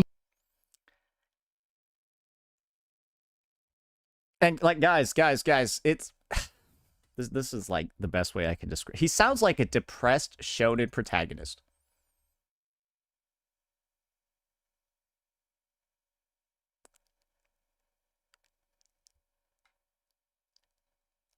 Like, dude, you gotta get the fuck over it. I'm sorry. look at your drafted video, you don't really think about the project itself anymore. You are thinking about how late it is and how you have let people down. What is the easiest solution to that negative feeling? Just avoid it. Run away from it. I'm not even going to open my editing software. I guess this is the thing. It seems like he has the mental maturity of like an actual high schooler. Like it feels like the like that's kind of what it feels like. He has like the coping ability of an actual like high schooler. I'm just not gonna upload it. Or maybe I will, but later, and then you procrastinate. It's a self-defense mechanism, and the more you avoid it though, the harder it becomes to finish the project, and it just turns into a cycle. How Ziox deals with this is by simply forcing it, just finishing what he started to satisfy that perfectionist urge and make it perfect in his own eyes. I mean, you're already late anyway, right? So you might as well cross the finish line you set for yourself, right? The bad part about that approach is how you feel after you post it. And guys, this is the thing. It's like most people will figure out this lesson about delays, deadlines, all of this stuff. You'll find this out very quick on your first job ever. You'll find out how important it is to adhere to deadlines. You'll find out how important it is to like go by a schedule, and you'll find out how important it is, namely, how not to waste other people's time when you're starting out a new job, right? And like, those are like core skills. Those are like core elements. Those are core things that I feel like every content creator should at least have in their back pocket before they even try starting their career, right? And I think the issue is that Ziox kind of, it feels like he's been just winging it the whole time, I guess, and it wasn't a big fucking deal, because I feel like, I don't know how you didn't work yourself out yet. Thought in your head saying, what if? What if you had posted it on time? You look at the Calling yourself a perfectionist is often a protective shield. It disguises fear, shame, and procrastination as a high standard. Oh, it's an excuse to be lazy. Ooh. Well, now that you think about it, that's probably why you hear people say it all the time. It's like, hey, I just sat here all day not doing anything, even though I was supposed to work. I'll just say I was a perfectionist so I could excuse the absolute zero progress I made today.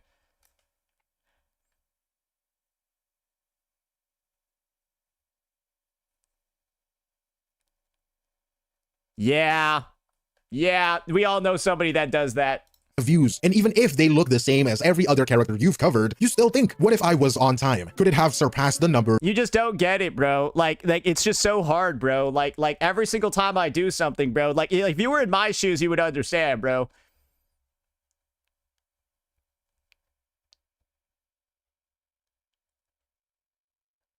Nobody wants to work with someone like that, ever. Could it have been shared more by the community? Those thoughts will eat you alive. And when they do, you feel defeated. And that feeling then carries over to your next project, and then your next, and then your next. Yes, and that's why being a problem-solving oriented person, which is rare nowadays, right? This is the unfortunate issue. I feel like a lot more individuals back in the day used to be problem solvers, right? In that, like, oh, you're like, oh, people want to like vent about something, right? It's like, oh my gosh, my dog is like gay, right? And then they would be like, oh, like have you thought about like, you know, this type of like thing, maybe introduce them to some girl dogs or something. And it's like, that's like shunned nowadays, where it's like, now people are all about creating their own problems and just telling people their problems and then the other person listening. That's like what people want. They don't actually want their problems solved because they don't have real problems. They're just making them up. That's how it is in 2026. People actually don't have real issues. They're just making them up. They know they're fake issues, so they don't actually want the problem solved. So you're just not actually meant to solve their problems because they don't exist. And so nowadays, the problem-solving oriented person is like not very popular anymore because there aren't really that many real problems to solve.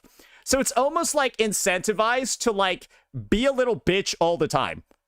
It's almost like incentivized to just complain about things, to have a bunch of problems and no solutions, because people are like, they have, it's almost like a piece of pride nowadays to have a lot of issues, because then you can be like, oh yeah, well, I'm just like thriving and like living my life despite everything that's so bad about it. That's the meta. The meta nowadays is to have problems, and so people never actually learn how to solve their own problems, the real ones that they have, because they're so busy making up all these fucking fake ones.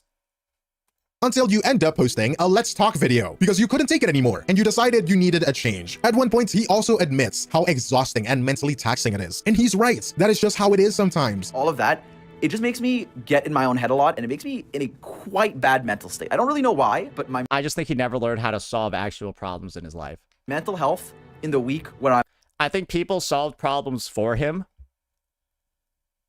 And that's like just how everything's been going. And he's at a point where he's a big creator. People can't solve his problems for him anymore. I'm just making a guide is worse than it is like 90% of the time. And how do I know this? Because that is also what I've experienced in the past and might even be experiencing right now. In a way, this is a learning moment for me too. I'm going to take my own advice and I'll be happier with where my channel is heading. It's hard to explain this to non-creators because most people just won't empathize. They won't even try to understand where you're coming from. In the beginning, Zyok said he had been thinking about this for a long time, but hadn't made a video about it until now. Because why? Because he thought nobody cared. And that's how we all feel. The vocal minority can sometimes feel overwhelming, and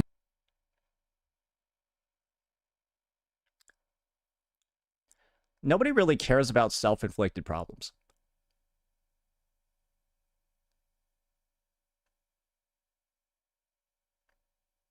That's just how it works, and every problem here is self-inflicted.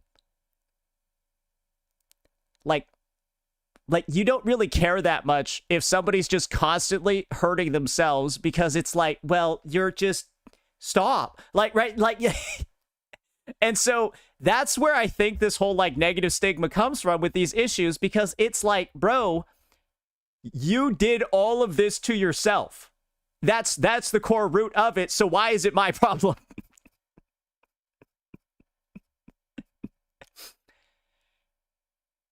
Guys, like, viewers, I'm gonna be honest. If you stubbed your toe today, that's awful. I don't give a fuck. I don't care that one of my individual viewers stubbed their toe today. Because I shouldn't. Because I really shouldn't. as a person. Especially if I don't know them specifically. I shouldn't care.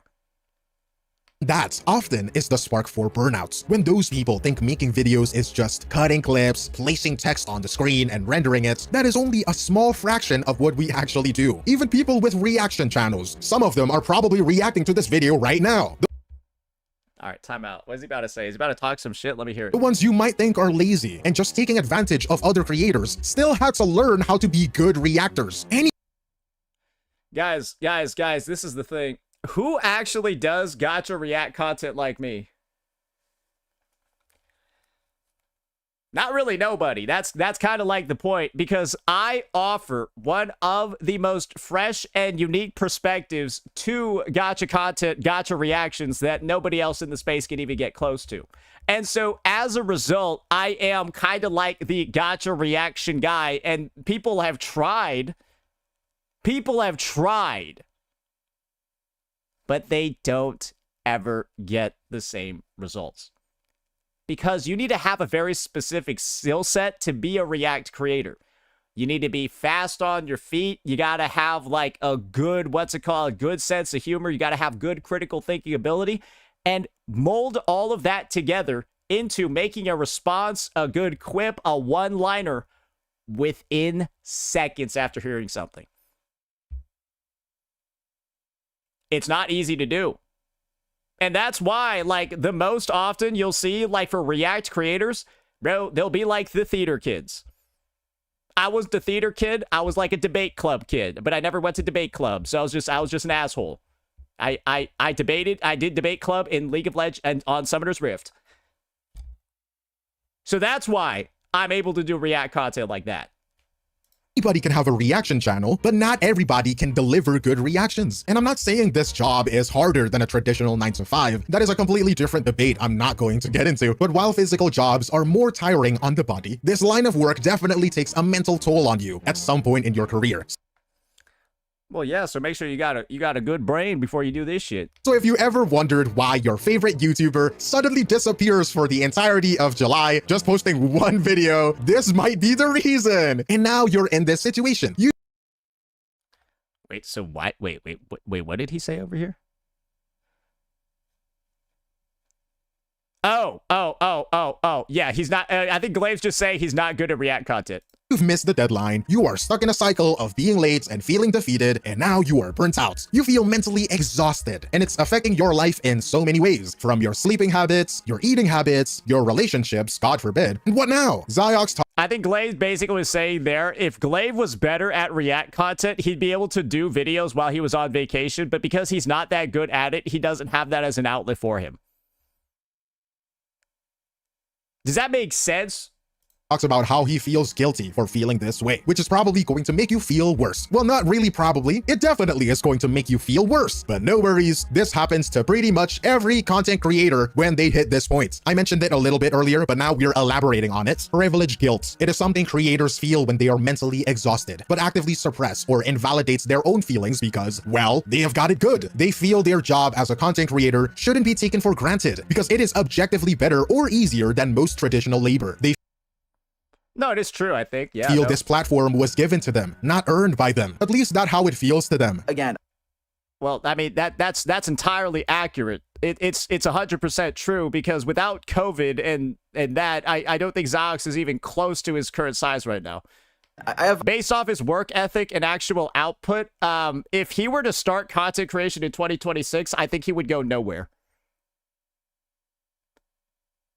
Like, content creation today is, like, so much more difficult than what it was before, and the bar for, like, actually, like, being successful is unreal. And much like how Genshin sustains its player base with the injection of COVID of players and the sunk cost over there, I think Zyox, in a similar way, is, like, his channel is also, like, a remnant of that as well. Because when your guides are 3 to 4 weeks late, you're like 3 to 4 weeks late on everything, right? And it's been like this for months. You really shouldn't actually be having a career in the space. Because you're not built for it. That's kind of like the point, right? And if he was simply not having the COVID buff, if he was like not having all of like the whole like viewership buff from just simply being on Genshin as a first adopter streamer and content creator, he would have learned this lesson a lot sooner. But basically, he's been riding the coattails of the game his entire career, and now that he actually has to work, he's suffering. And it's unfortunate, right, that the wake-up call has to happen this slowly. It's like an alarm that he's been snoozing for the past 4 years. That's basically what this feels like. An alarm he's been snoozing for 4 fucking years. And now the time to wake up is finally here. And it's rough. It's tough. But I think that's the reality of this situation. A lot of friends and family members who work like real jobs that are way, way harder. So I'm not saying that, but there are days where I just can't get out of bed. There's like a giant weight on me and it's really difficult. So don't worry about me. I'm not making this video to make an excuse or to have people work. I just think this means you're over your head. You can't do the job description. And it's like, it's time to face the music.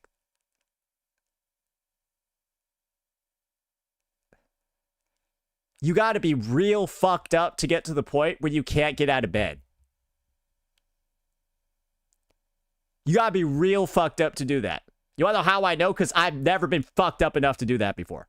About me. Notice how many times in his video, Ziox stops to apologize. He literally says he has days where he can't get out of bed, but immediately backtracks because his friends and family work real jobs. Real jobs as in 9 to 5s, in an office or at a store, you know, actual jobs. It's to the point where it's like, we get it. You feel privileged to have this platform. You are thankful for your viewers and you.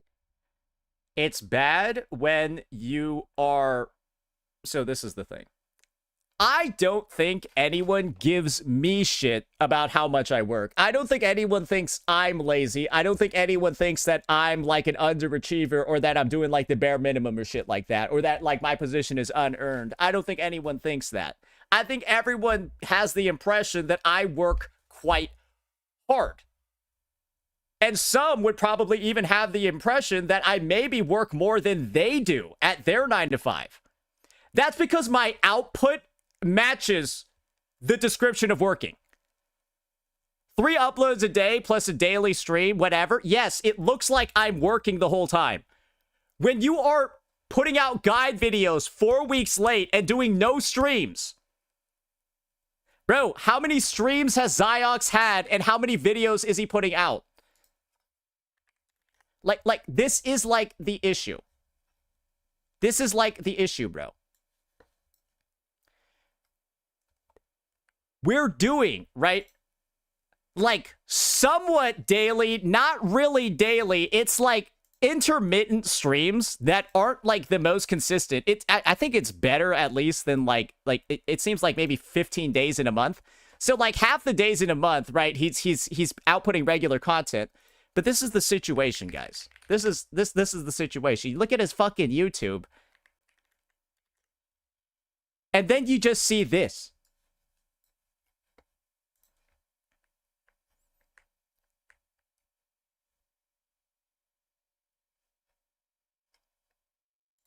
So, like, where's the output?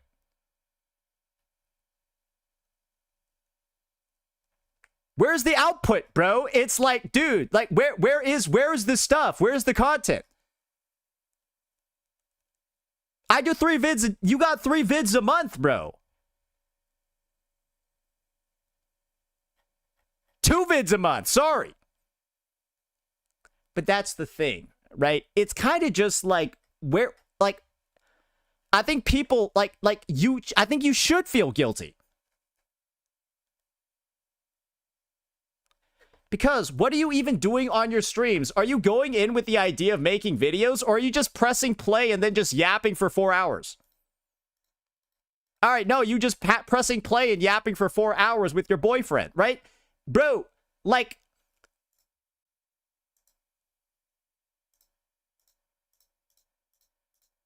Like, we're just goofing around looking at Twitter and playing minigames with chat, right?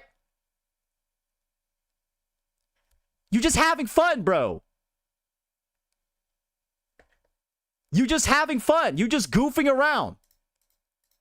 So yes, you should feel guilty, I think. You can work harder. You're just choosing not to. You want it to be a job, but you have the effort of a hobby.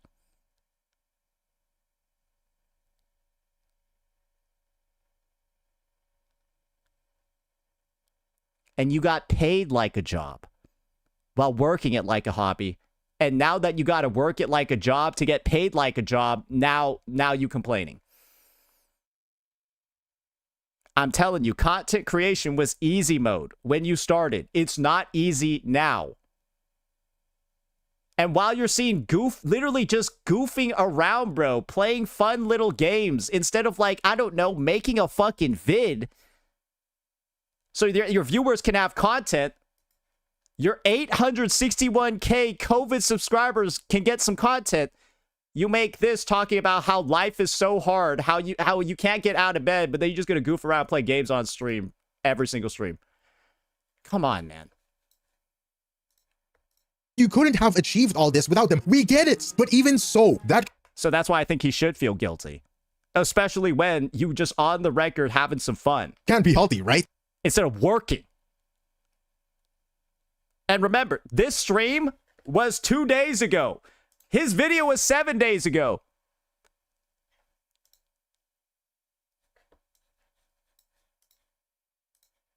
I'm saying this for a valid reason, by the way, and to help you understand what I'm getting at, I want you to look at it like this. Burnout is completely biological. It's not comparative. Think of your stress What are you getting burned out from, bro? like an actual Bro, you ain't even doing anything. What is there to get burned out from? Like, this is what I don't understand. What are you getting burned out from? You just goofing around looking at Twitter or playing mini games with people. What is there to burn out from? This is physical pain or something extreme like a broken bone. If you got kicked in the nuts really hard, it hurts. You might have to say goodbye to the future generations. Just because someone else in the hospital got a broken bone doesn't mean your nuts stop hurting. Don't put yourself in a comparison contest where you go band for band on trauma and mental health. So remember what I said about people nowadays, they brag about having problems? This is literally what I mean, bro. It's a, like, suffering competition, bro, to see who can bitch and moan the most about imaginary issues. We have a cool job, that is for certain, but that doesn't mean we can't have our own struggles. And when you do feel that way, don't suppress it. Don't invalidate yourself whenever you have those kinds of thoughts, because it doesn't help at all. Sure, the first time you do it, you might feel strong in the moment, like, yes, I can push through this. But when it happens for the 10th time, or heck, the 100th time, be honest with me. How much do you really have left in you? How long are you going to hide your true feelings instead of confronting them head on? You're just putting a band-aid on a big, glaring open wound. Band-aid, or like I said before, he's been hitting the snooze alarm for 4 years. When you view it that way, he's just been kicking the can down the road of, like, okay, yeah, I'm not built for this. Reality is, denying your mental health because you feel guilty only guarantees a bigger crash later. It is just a matter of time. It's great to see that in this video, Zyox seems to have realized his problems and is moving in the right direction with his content. He knows what he wants and what his ultimate goals are. But Zyox should have just been a dish. A Tuanto and Anthony Chen, a goofy little goober guy who just plays his goofy goober minigames with his goofy goober friends every single day. And that's it. And just uploads playthroughs of the goofy stuff he's doing with his goobers. He should have just done that because that's what he's built for. I'm just saying this for Zyox or any of you watching this who are his viewers. You don't need permission to feel burned out just because you play video games for a living. Even as a guide maker, you are human too. A realization that you're downplaying his entire career, aren't you, Saint? That's a bit hard. I said he got a massive COVID buff that sustained him for multiple years despite his poor work ethic. And now that Genshin isn't as popular, there's more competition, it's harder to get views and succeed, so now he actually needs to work significantly harder than what he did before. And so before, he was able to put in way less effort and succeed because the space was far less competitive, and now that there's actual competition, he actually needs to put real work in, and it's not working out for him.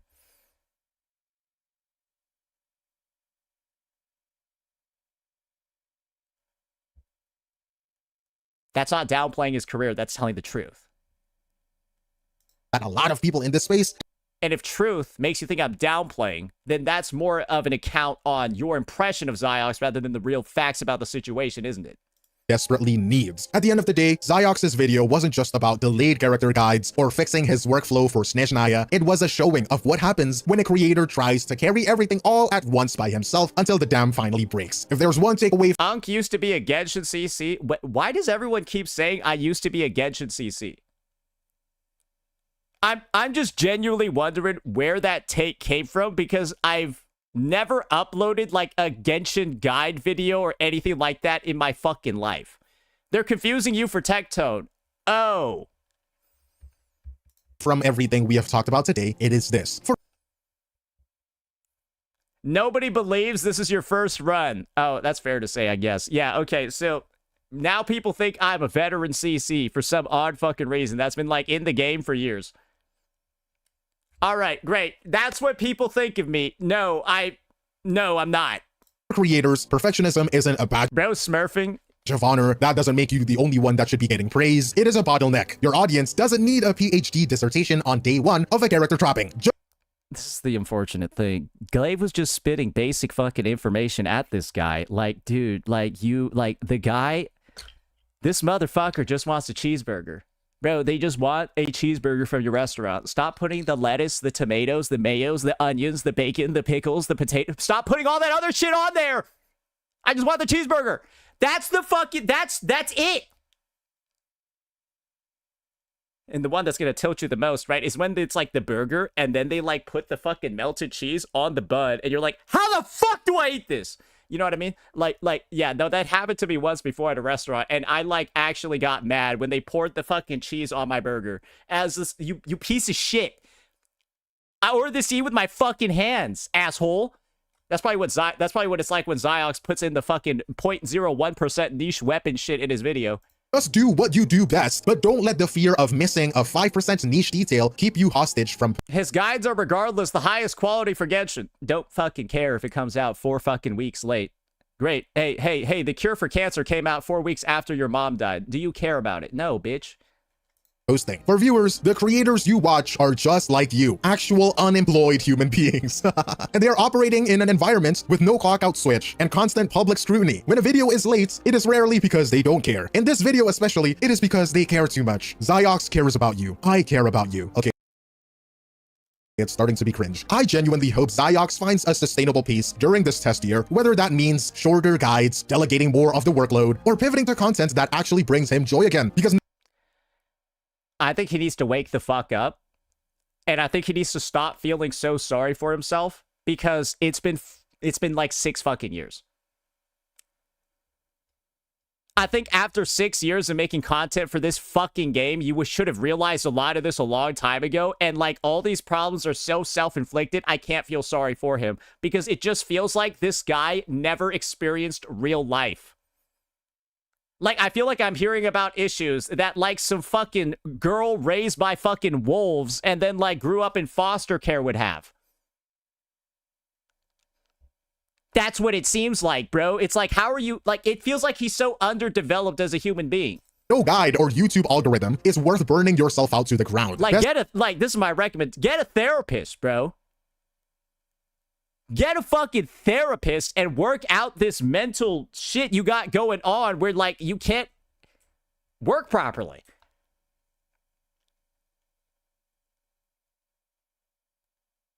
Nah, therapist trash. Maybe yours was. Maybe you just really fucked up. Yeah, when somebody says a therapist is trash, I get an immediate impression about them.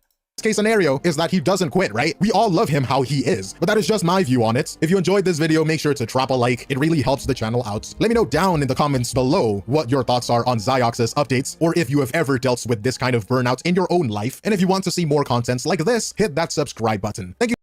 All right. Overall, I would say everything Glaive is spitting in this video is like 100% accurate. But this is what I'll also say.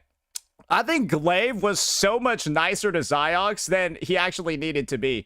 Because, like, bro, all I could get from, like, the clips was, like, this dude is just so caught up in his own feelings, so caught up in his own failures, and it's just... let it go! Like, bro, Ziox, go watch Frozen. Go watch Frozen. Go listen to the fucking song. Go watch the musical too, bro. I don't fucking care. You need to learn how to let it go, bro. It's truly that simple. It is truly that simple. It's also Shiznaya time too, so maybe you can watch it with your chat together and you can work out all your mental issues together. Let me know what you all thought about this one. Peace out.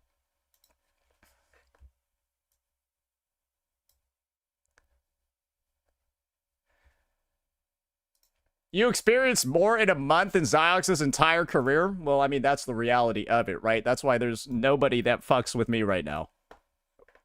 Absolutely nobody. Because, like, what's going to happen? What's going to happen?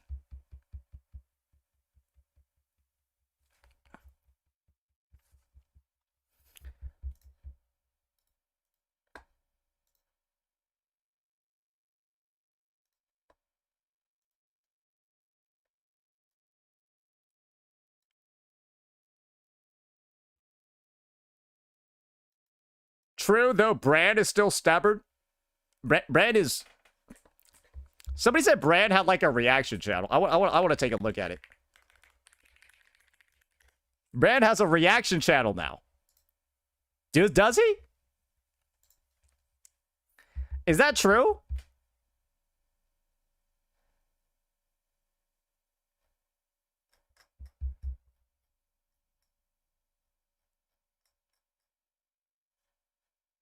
Where's his React channel? I want to see it. He doesn't have one? Oh, he just reacts to videos on main? Ah, I see what's going on. Yeah, I see what's going on.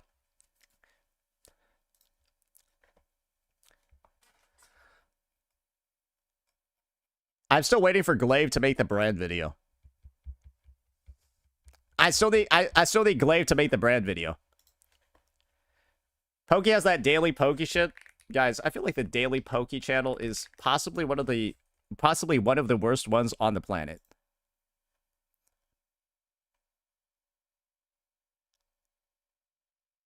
That has 68 views in 8 hours.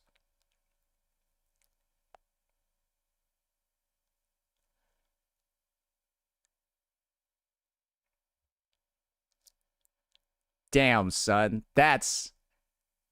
Dude, I don't even know how you do that. Bro, I get 68 views in 1 minute.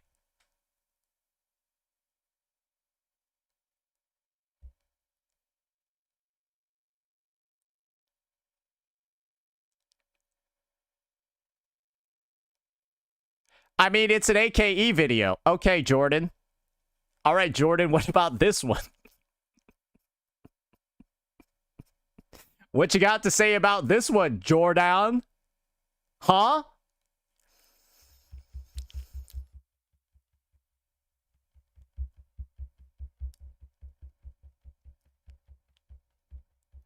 Never mind, that channel dead.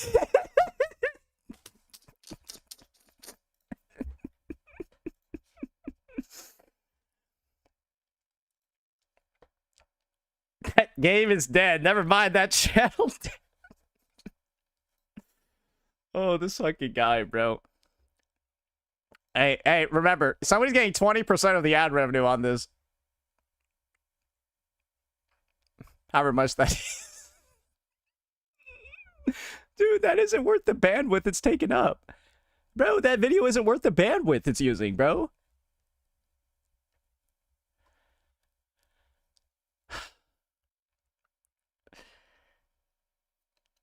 Bro, why is that so funny?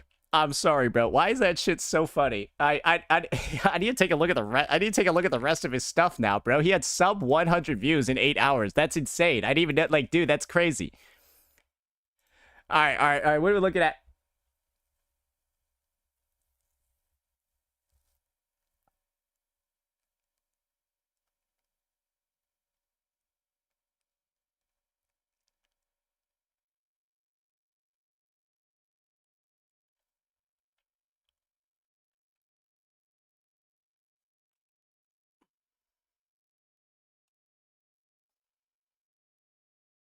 That's main channel.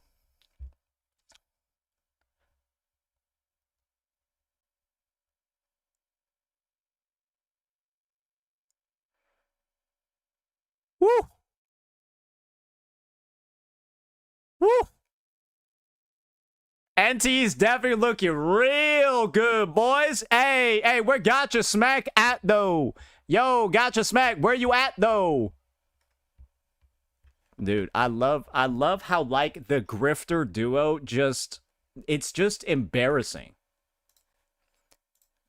Bro, I hope the paycheck is actually worth it, guys. Truly. Like, I don't think the paycheck is worth it here. Like, it's not. No NTE stream on Smack's channel? Ooh, wait a second. Ooh, wait, where's it at, though? Huh, did they not pay him? Oh, I don't think he got paid, so he's not going to play the game. No sponsor program. Wah, wah. Go play NTE. Go support gays with no 50-50, bro.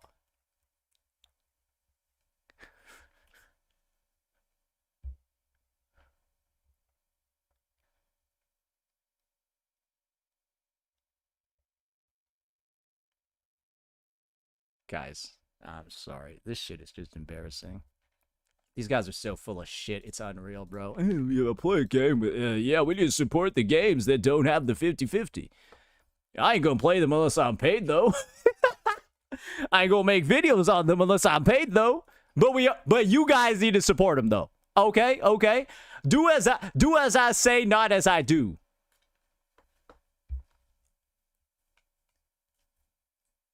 Hey, support them, but I won't.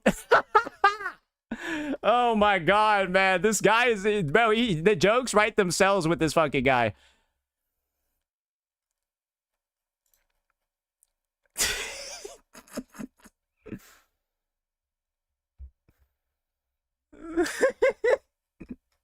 I'm sorry, dude. Dude, it's just sponsored videos. Like, these guys are just all outputting, like... Oh my god, dude. The gacha space is well and truly dead. It's well and truly dead, guys. This is so sad, it's crazy. This is so fucking sad, it's crazy. Two who called you out? I don't think so. I think there's this dude over here who's like just he's turning himself into my fan channel. I think that's what's going on. Wait, let me just double check it real quick. Yeah, this guy is now my fan channel. So basically what he's doing over here is he's ensuring that only videos on me get views on his channel. And so he's not able to upload anything else other than videos on me. And so kind of like the end result is that he's just going to get sub 1K, like 100, 200 views on everything else moving forward other than videos about me. So the only way he's able to sustain any viewership he has left is just constantly uploading videos about me. And we've already known how that works out. Their channels die in a month. Without fail. They're gone in a month. And I've seen already 5 channels disappear like that. I've seen 5 of them disappear like that. Hey, go be number 6. Then we'll find out who 7 is.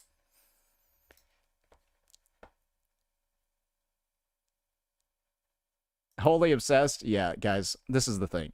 People put my face on a thumbnail, say whatever they want in a video, and as long as it's negative towards me, they get views for the first time in their career. They get drunk off of the engagement that they have never had before, and they assume that this is how they make it big. I'm going to turn my channel into a Saint fan channel. Then they realize, wait, it's weird for me to make daily videos about one guy for my entire career. I'm gonna stop and make something else. Oh, wait, where'd the views go? Oh, shit. Okay, I'm gonna quit.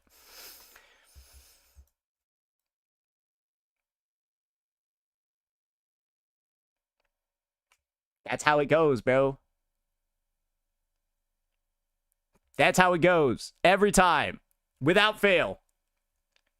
So, yeah. I know you're broke, CNC. It's fine. I know you're desperate for money. I don't think videos about me get that many ad views, though, because I'm not handsome enough for the fucking algorithm. But, like, you know what I mean, right? So it's just, there are other ways to say you're broke and need money. You could just ask for donos, too, you could just ask donos from me directly instead of spamming all these videos. like, because, like, truly, when somebody sees engagement like this for the first time ever, then starts spamming, guys, I assume they're desperate. I assume they're truly desperate as an individual. Like, that's all I can assume. Because you're acting like it. All right. What else we got going on over here? What else we got going on over here? I think we've actually uploaded a fuck ton of videos today. And I feel like we're even set for tomorrow too. And I might not even upload anything tomorrow. Because we're going to have the... Or I might not even stream tomorrow. Because we're going to have the... we're going to have the live stream. And I'm just going to go to bed early. You guys get my drift? You guys understand what I am putting down?